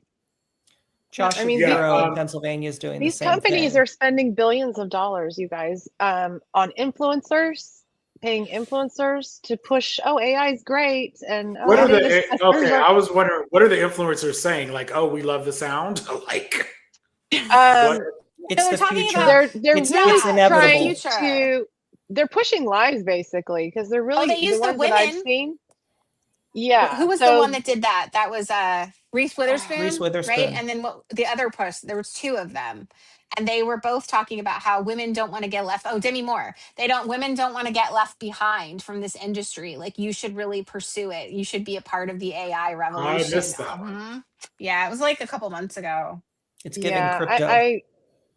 A friend said it well, right? This AI is built on stolen labor. And so when you really look at like the US, right, and what we've done, it's right in line with all of that. So I guess I have a hard time understanding why people aren't more upset. One, it's stolen labor, but two, these data centers that they're saying are required, and we need the water. The water that they're taking is clean water, okay? It's clean water. And why? Because it's the least expensive for them. That's the cheapest Michelle, way to do it. To your point, I found this video and I thought this was really interesting. Watch this. It's not that long here. Don't actually need water.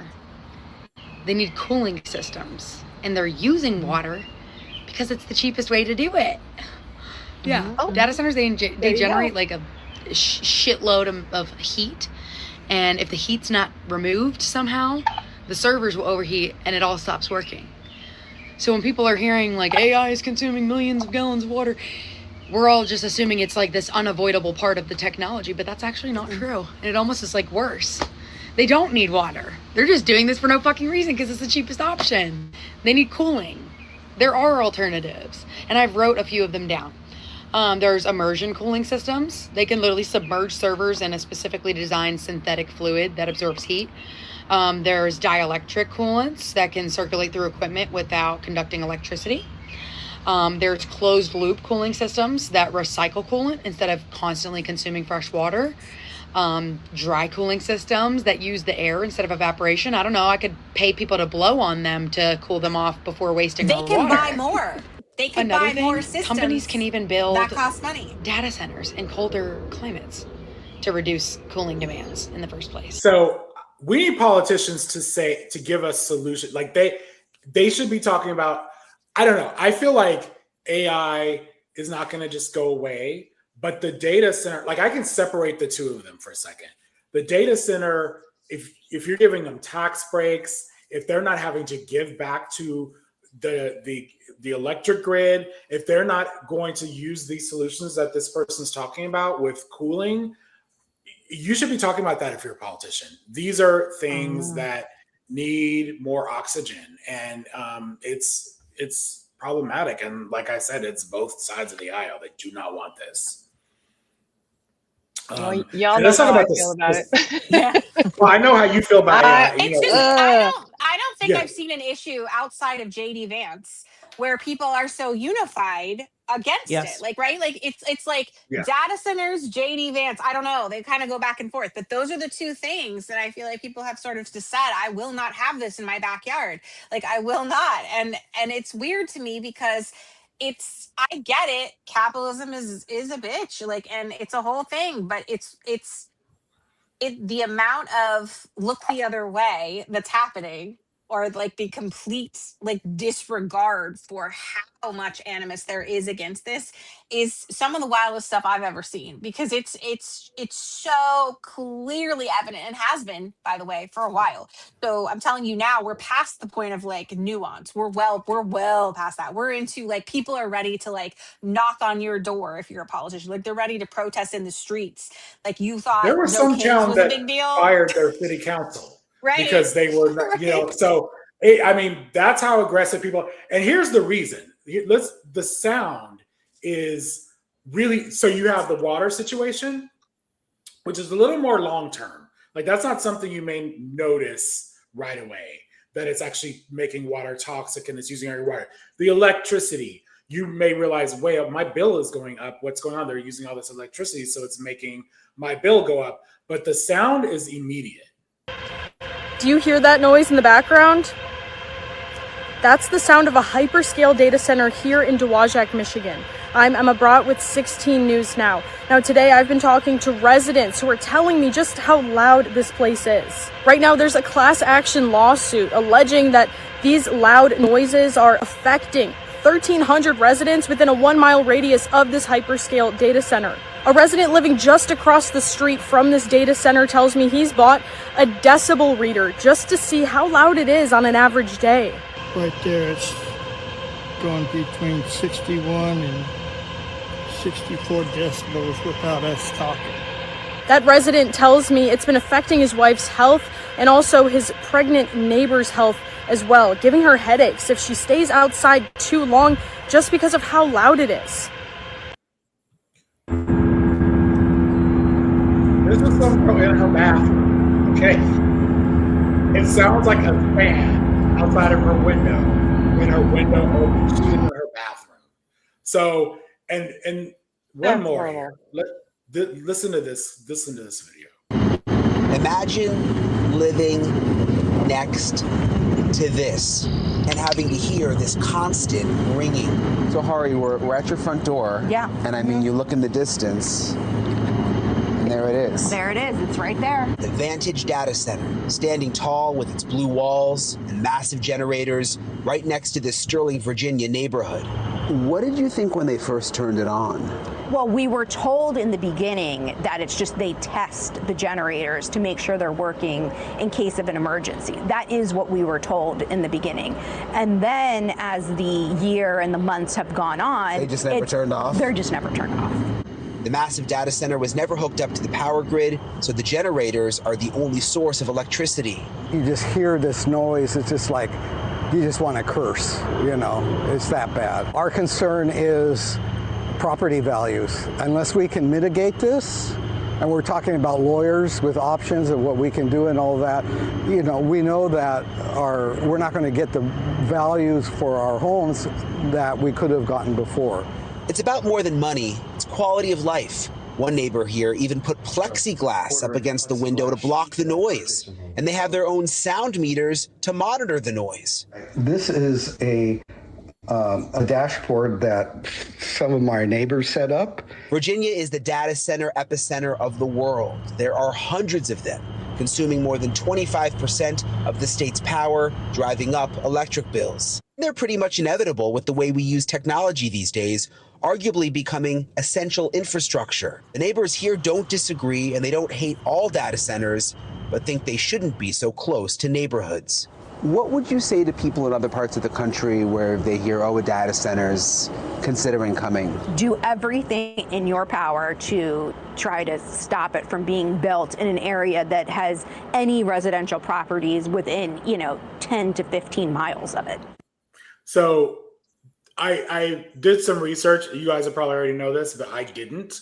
The thing about these data centers is they're trying to be off grid in some cases, right? Like that one, they talked about the generators. So they're using generators, which these are like the equivalent of a jet engine.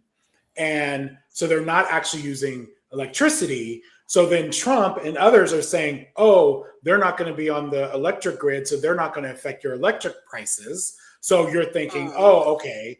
But then meanwhile, you're hearing sound because those are actually like jet engines that are generators. And like they said in this clip, they were just testing them. That's what they were told, but then they never turned them off. They have since, my understanding is this data center, it's gotten a lot better since this video, and maybe that's why they got better because of this video. They have learned to insulate the generators and do some things to mitigate the sound. So this is all still experimental, but this double-edged sword about like, oh, well, they're not gonna use your electricity, but then you're gonna get the generator with this incredible noise. I didn't realize it was the generators that were making the sound. I thought it was actually the data or something, and it's not that. It's not the data. But also, So what do the generators run on? So you're gas. pumping, Yeah. you're I was pumping just going to that, say, it you're affects pumping that into the community. in Yeah, the areas where these data centers are located, there has been a substantial increase in asthma cases and heart conditions. And it's not just, the pollution, whatever, fuel they're using to run them.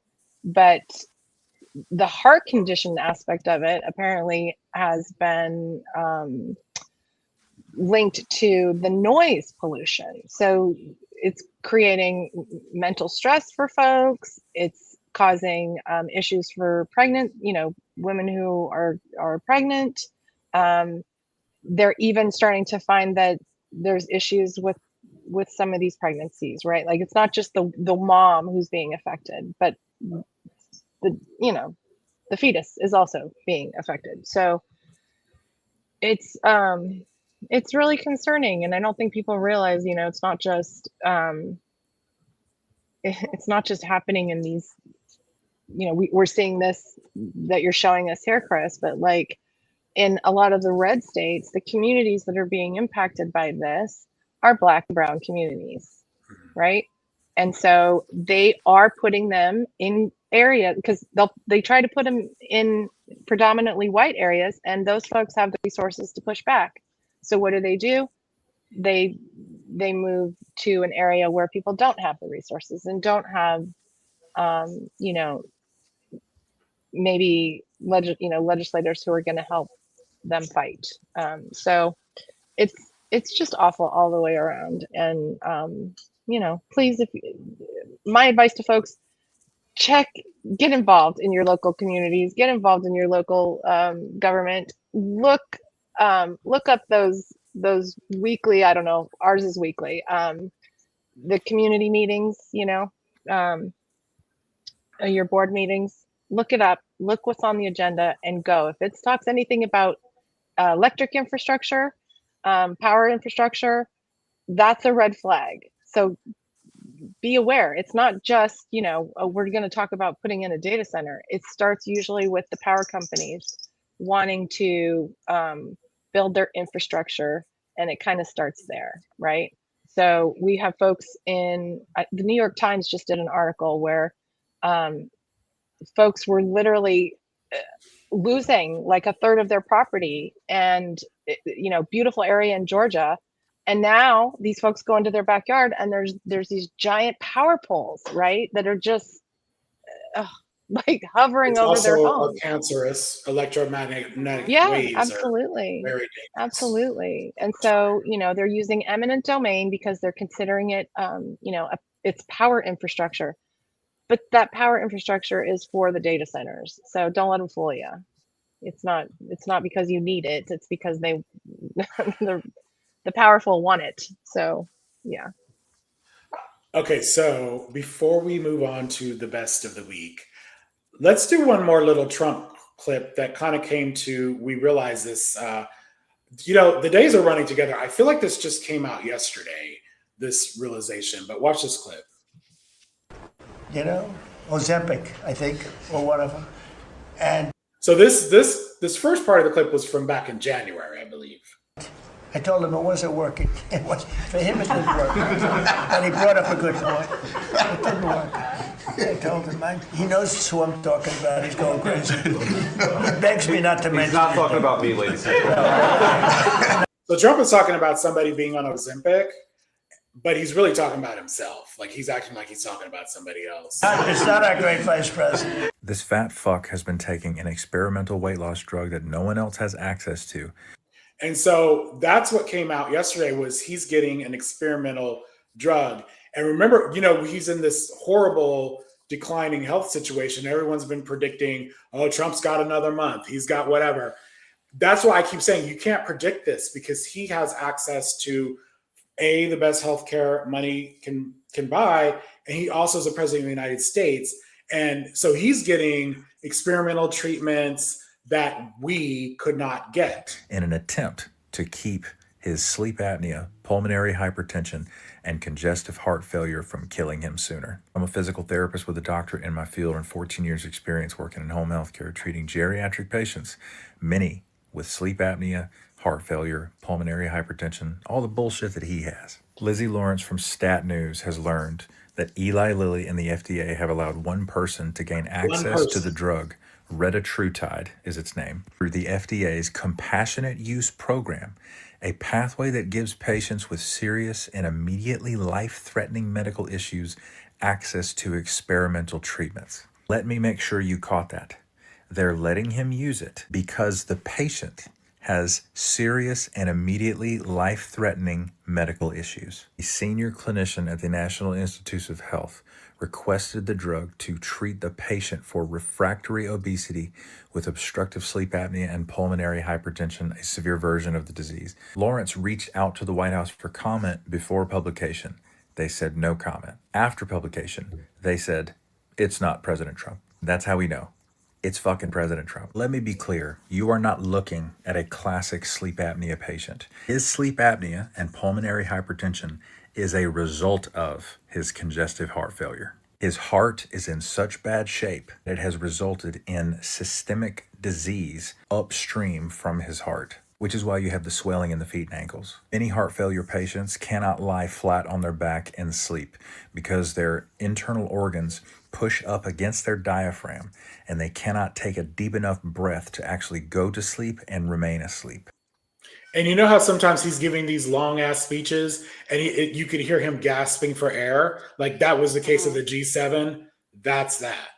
We just saw another clip yesterday of that. And I would like to weigh in on this because I know that this is true. And there's so much that goes wrong at this point. Like if they're putting you on a GLP-1 like that, they're also trying to bring your blood sugar down, which is also probably it's all in concert, right? Because when one thing starts going wrong, everything starts going wrong. It's all interconnected. And so they're trying to manage his weight really quickly because he likely has other It's not numbers working. that are also right. But that's the thing, is because number one, it's probably too far gone, like at this point, to reverse or to bring back. Yeah. But number two, because even with this new one, which Teresa's right, is highly anticipated and awaited, there's still an patient responsibility that goes along with all of these medications, because there is a lifestyle choice or lifestyle changes you have to make as well. Now, that's going to vary from He's patient to not doing patient. that. Right. But that's going to vary from person to person in terms of how much change and to what severity.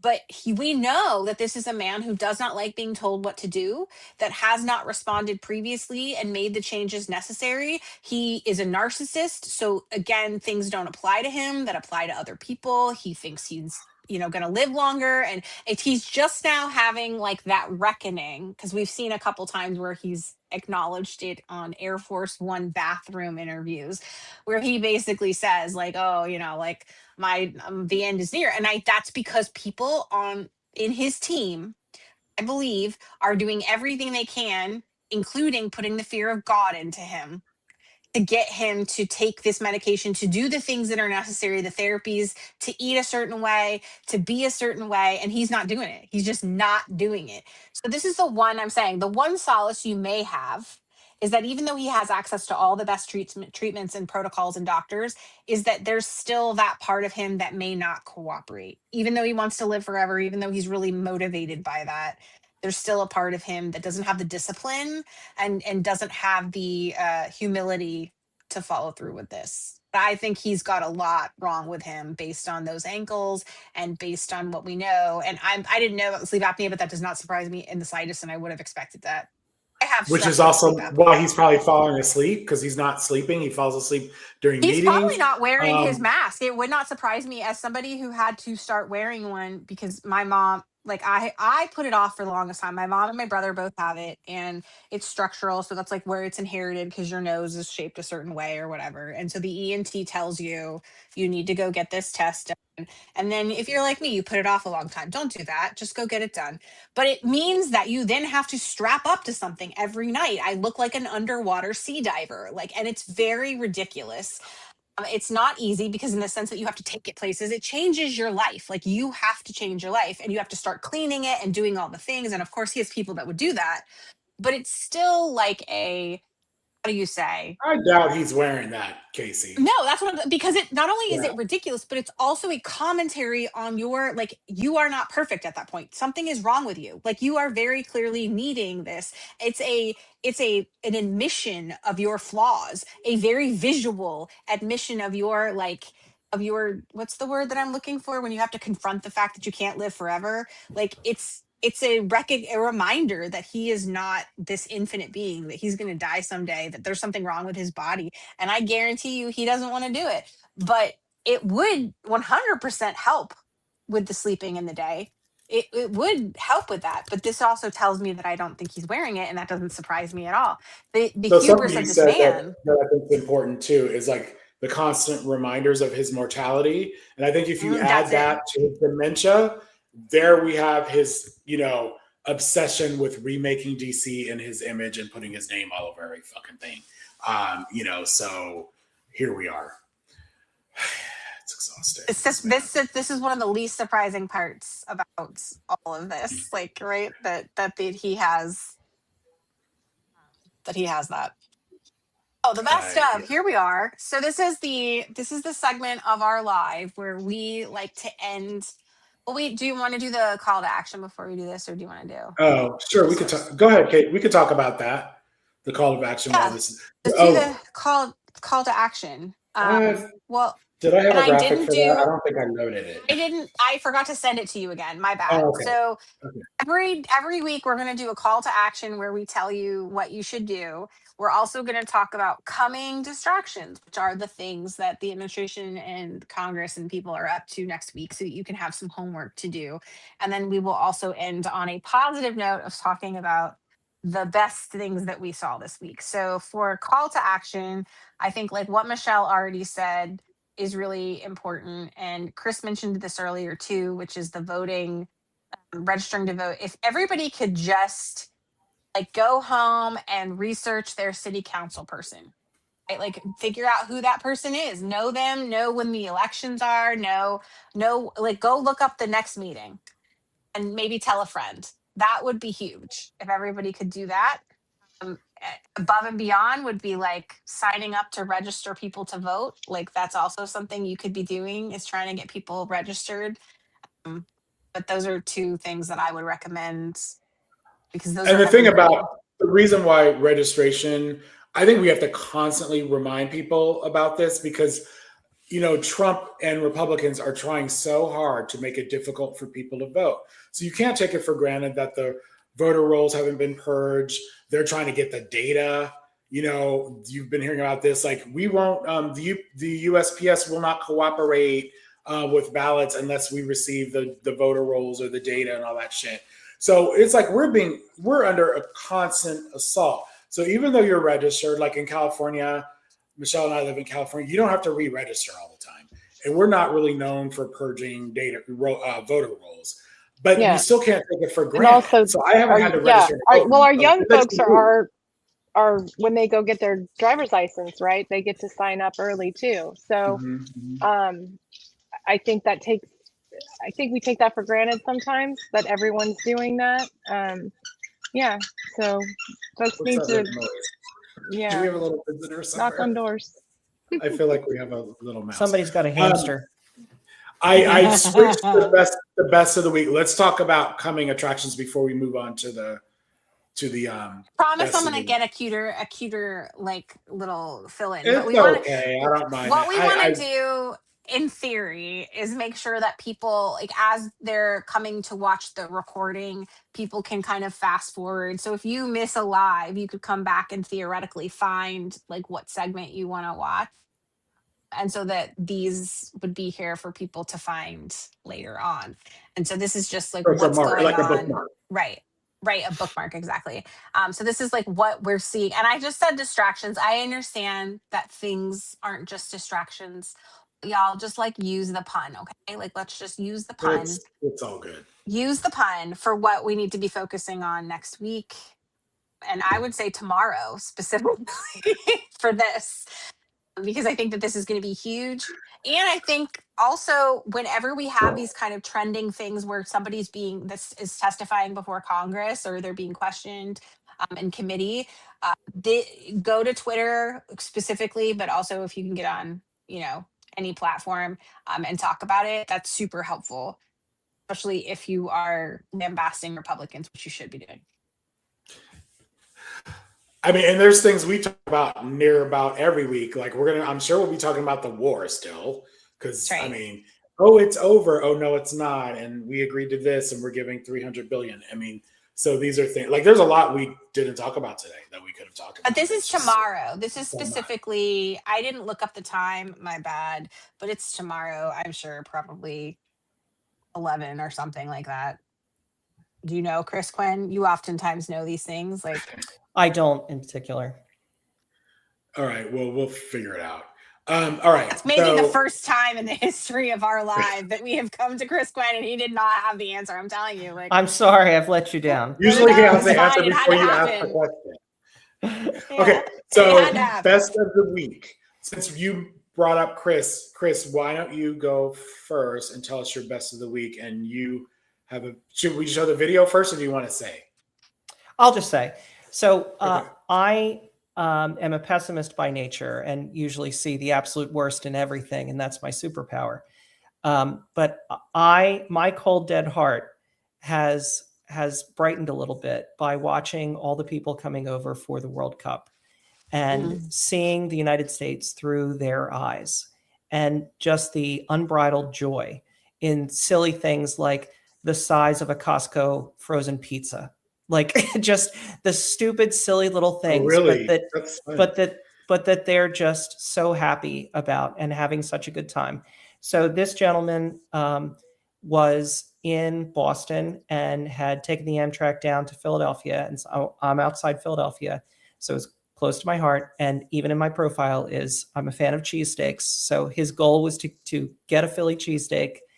And he's just so absolutely happy with Philadelphia and the city and being here and being in America. And God, we need that right now.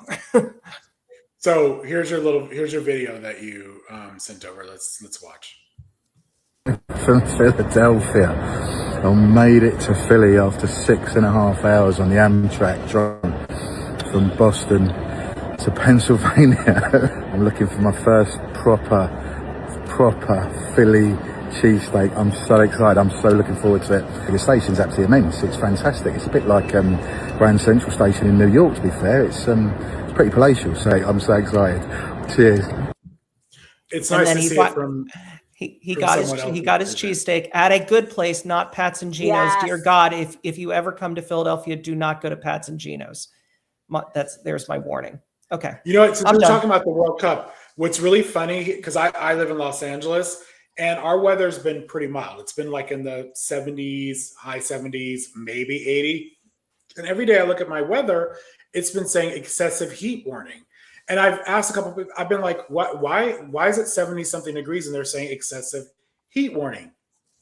My mom saw something on our local news that said they've been putting it on our weather because people are here for the World Cup and they didn't want them to not realize it could be hot. I don't know, whatever. I mean, they're having record heat waves over in Europe. So I don't not think the norm for them, though. So I'm in Maine right now, but I was following this gentleman's threads, and he said that during the match, showing my Americanness, at the link today, that they had, first of all, this is ridiculous, the Powerade hydration break, which stopped the match, and that the whole stadium booed it. So it's like, okay. So breaking news: the U.S. loses to already eliminated Turkey. So this just popped up on my phone since we're talking about the World Cup. So this is not good. Sorry, go ahead. And it's actually here. The match was here in LA. So last night I heard fireworks when Mexico won, and that was just watch parties. Like it was like 4th of July here in LA. So anyway. I like people being happy. So this is nice. We need joy right now. Yeah. So speaking of joy, Michelle, what's your best of the week? Yeah, my best of the week was the Obama Presidential Center opening, seeing all of our ex-presidents and first ladies, gathered together, watched the whole thing, and was just so moved. Cried, felt joy, felt hope. It was so felt great. Inspired, and it wonderful. stayed with me for days. And I encourage people, if you haven't watched it, go watch it. I'm pretty sure it's available on YouTube, or there's clips of it on TikTok. There was so much popping up on social media. I was posting about it, and honestly, anything Obama related right now is going viral. I mean, he is a beloved president, and I think part of it is because what we're going through now. Like, there's new appreciation This is why I'm not It was for so bashing normal either. that like to see the normalcy back, right? It was just That's exactly it. That's it was exactly it. there was There were There complete was- sentences. yes. And Yes, great music, people like not dressed in amazing crazy music. outfits. I mean, it was Well, so. and seeing them interact with Bush, even like right, like Michelle. First of all, Michelle and Bush, their relationship, like to me, is so cute, and I can't. I'm like, like George is difficult to deal with because we were all there. and He's we still know. a war criminal, but he's Right, he's a like- cute war criminal. He I is. used to think he was the worst president ever. I no longer Honestly. think that. Well, and I think, the fact that they all get along, and you can see that they get along. And When I saw that like, picture, I Trump posted, isn't there. This is what decency looks like. I mean, what you said about Bush is very accurate, but like this is decency. No one's trying to up show each other. They're all there together. I loved this version of that photo where it says, it's totally normal seeing 4 college graduates with 3 master's degrees, 1 doctorate degree, 2 law degrees, and 3 Ivy League educations all in one picture along with their husbands. And adding to that, these are some men who are not threatened by that, by strong women, educated, powerful women. This is what was great about that day. These are partners that are married. They've had problems, no doubt, but it was just so great to see. And so my best of the week was the same as yours, Michelle. I'm just going to have this little video since we're talking about the Obama. So the thing about the Obama Center that people should realize, usually you're talking about a presidential library. This is actually a community Campus. park. Yeah. Campus. Yeah. There's playground, there's a library. There actually is a library there, basketball court. This is a place for the community. It's in the south side of Chicago. And on top of it, inside this building, which is the main structure, they've curated, I haven't been there, but I will definitely be going, curated the most amazing collection of art. And like Michelle Obama basically said, I'm obviously paraphrasing, you will see yourself in this building. Even if you hate us, basically, you will see yourself in this building. So I'm very excited by this. And then on the other side, we hear his library will be a hotel, a functioning hotel. So this is definitely like polar opposite. And I am not too well versed in architecture, and my initial reaction to the building was, but I would strongly suggest looking up Doug Weaver Art is his handle on TikTok.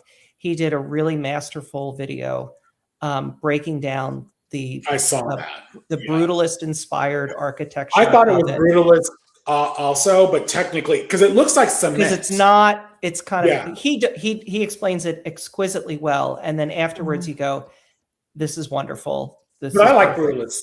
I like brutalist architecture. I wasn't a huge fan of this until you realize how it was conceived. Exactly. Off topic a little bit though, there is, if you're in LA, if you can take some time and see the David Geffen. It's not called museum, but it's part of the LACMA, LA County Museum of Art. Almost $1 billion. It's huge. It actually spans over Wilshire Boulevard. They've also curated a beautiful collection of art. And I am a fan of modern art and modern architecture. And that is brutalist. It's cement and glass. And it had just opened last week. And I'm telling you guys, I feel sorry for whoever cleans these windows because there were handprints all over everything. I even saw footprints on the glass. Okay. So this kids are probably having a freaking ball. So if you come to LA, it's definitely something you should have on your list. Thank you for letting me veer off topic, but I loved it. I went there for Father's Day. And Casey just sent me some stuff, so give me a second to download it. I'm echoing kind of what y'all said, but a specific part about it. So a year and a half ago, when Trump was when he was first giving his inauguration address, and he got to the point where he's like, "We're gonna rename the Gulf of Mexico to the Gulf of America," Hillary Clinton was laughing. And I did a video on that, and it went so viral. Like, I think it's got like 80 something million views on YouTube, because everybody felt what she was feeling, right? Like, and she was one of the first people to sort of openly like acknowledge how absolutely ridiculous that he was and it was, and just everybody, there's Kamala in front of her, so solemn and so upset, like rightfully so, right? But here's Hillary, like, I don't give a fuck, like she's done. So when we saw, we the thing about this that was so funny is that I like it too, because it's got Michelle Obama, like, so you'll see in a second, because I sent him the video, but like, it's got Michelle giving the address, and she's talking about all these like amazing things that he's done, and then she gets to the point where she's like, "And you got a World Peace Prize," like, that was everything. That was amazing. Yeah. So like, not only is Michelle throwing the shade, but you can hear Hillary start to cackle in the background, and she didn't miss a beat. Was talking about it. She didn't. And then they have this moment that's going to be memed for like ever again. Yeah, and I just love that it involved everybody. I love that like the Obamas were there, and I love that Hillary's like, I'm out, like I don't care. And it was just very clearly like reminding us that, didn't like her outfit though. Well, a lot of people said she wore the hat to make fun of Melania, which I thought was great. Right? Because like the tan suit that Colbert wore, like, right? That was and Letterman. And Letterman. Like, so this is not an accident. These people are I think these folks got a memo. I do. It was all intentional. And I think that it also sends the message that they absolutely can exclude Trump from having a place in history in the way that he wants it, because he's obviously not invited to event, or like, he's not going to come to events like this, but that as history goes forward, he's not going to be loved and beloved the way people like, or respected even. Because like, look at George W. Bush. You just said like, he wasn't I didn't like him, but now I'm actually like, okay, well, it's not so bad, right? Like, it's just, this was a reminder. Who are you talking about, Bush or Trump? Yeah, Bush. And I'm saying this is a reminder that like he'll get the lying in state treatment and all that. 100%. I mean, I guess technically Trump will, but he's gonna get like Is he though? I mean, if he dies now, yeah, but will he? Like, I don't think he should. At Mar-a-Lago. Yeah. I think he should be buried where his ex-wife is. Buried next to his wife on that golf course. At the golf course. Like, just put him by the drainage ditch. That's right. Okay, so do you want to show you want to watch? Let's watch the video. So this is the sequel. Watch this. So I made this one in the same image as the other one. So that we can, a Peace Prize.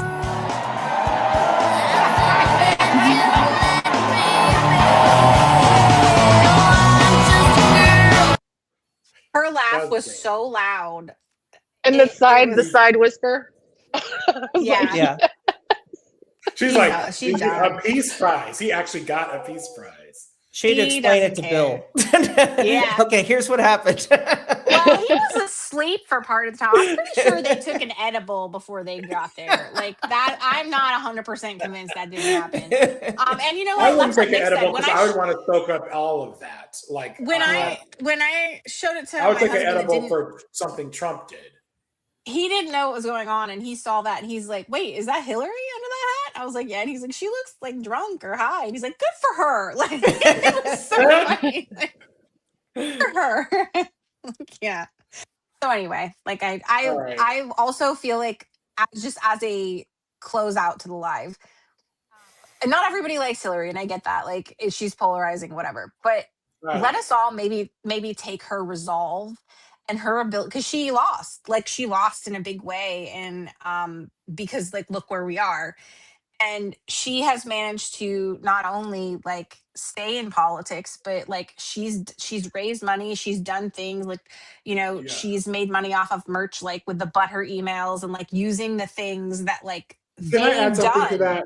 that what you're saying? She lost, and then Obama nominated her as Secretary of State. she was a very effective Secretary of State. Yeah. So these are two rivals. They were rivals, and they're worked still together respected. and were effective together. We don't really see that today. You know, these are like our administration is full of unqualified, you know, billionaires. Or whatever. Well, just the language and how he speaks about anybody who, you know, goes against one of the bills he wants, or, you know, it's just. But she is It's so somebody tiring. that lost in times that she shouldn't have. Like, in fact, she probably should have won first before Obama, and maybe like he could have gotten more passed. Like, who knows, right? But like, she certainly should have won against Trump. But there are two instances where somebody lost but didn't give up, right? That lost and things were hard, and that, you know, like, not just little losses. Like, not like she didn't get a job like you or I would get. Like, right? She could have been the first female president of this country. That's enormous, and she lost. And she could have very easily just gone and lived out the rest of her life on an island somewhere. I probably would have, but she didn't. She stayed invested and involved. And that doesn't mean that she's not anything that bad that you're thinking. I'm just saying maybe we could all take a cue from that. And maybe we could all remind ourselves that even though they're villains, and even though they are very, very competent villains, unfortunately, sometimes, that it's not over until we say it's over. And as long as we all haven't left to go to our islands, we can decide what justice looks like going forward if we elect enough Democrats to do that. Well, I will be very clear. I liked Hillary Clinton. I like her now. So, and like, who was it? Susie Ann Jones said Hillary was right about everything. And I think that is true. I also say the same thing about Kamala Harris. Like, what she said was going to happen is happening. So y'all who didn't vote for her, this is on YouTube. All right, everybody. Y'all have a nice night. I hope everybody has a nice weekend, and we'll see you next Thursday. Yeah. Thanks so much. Bye.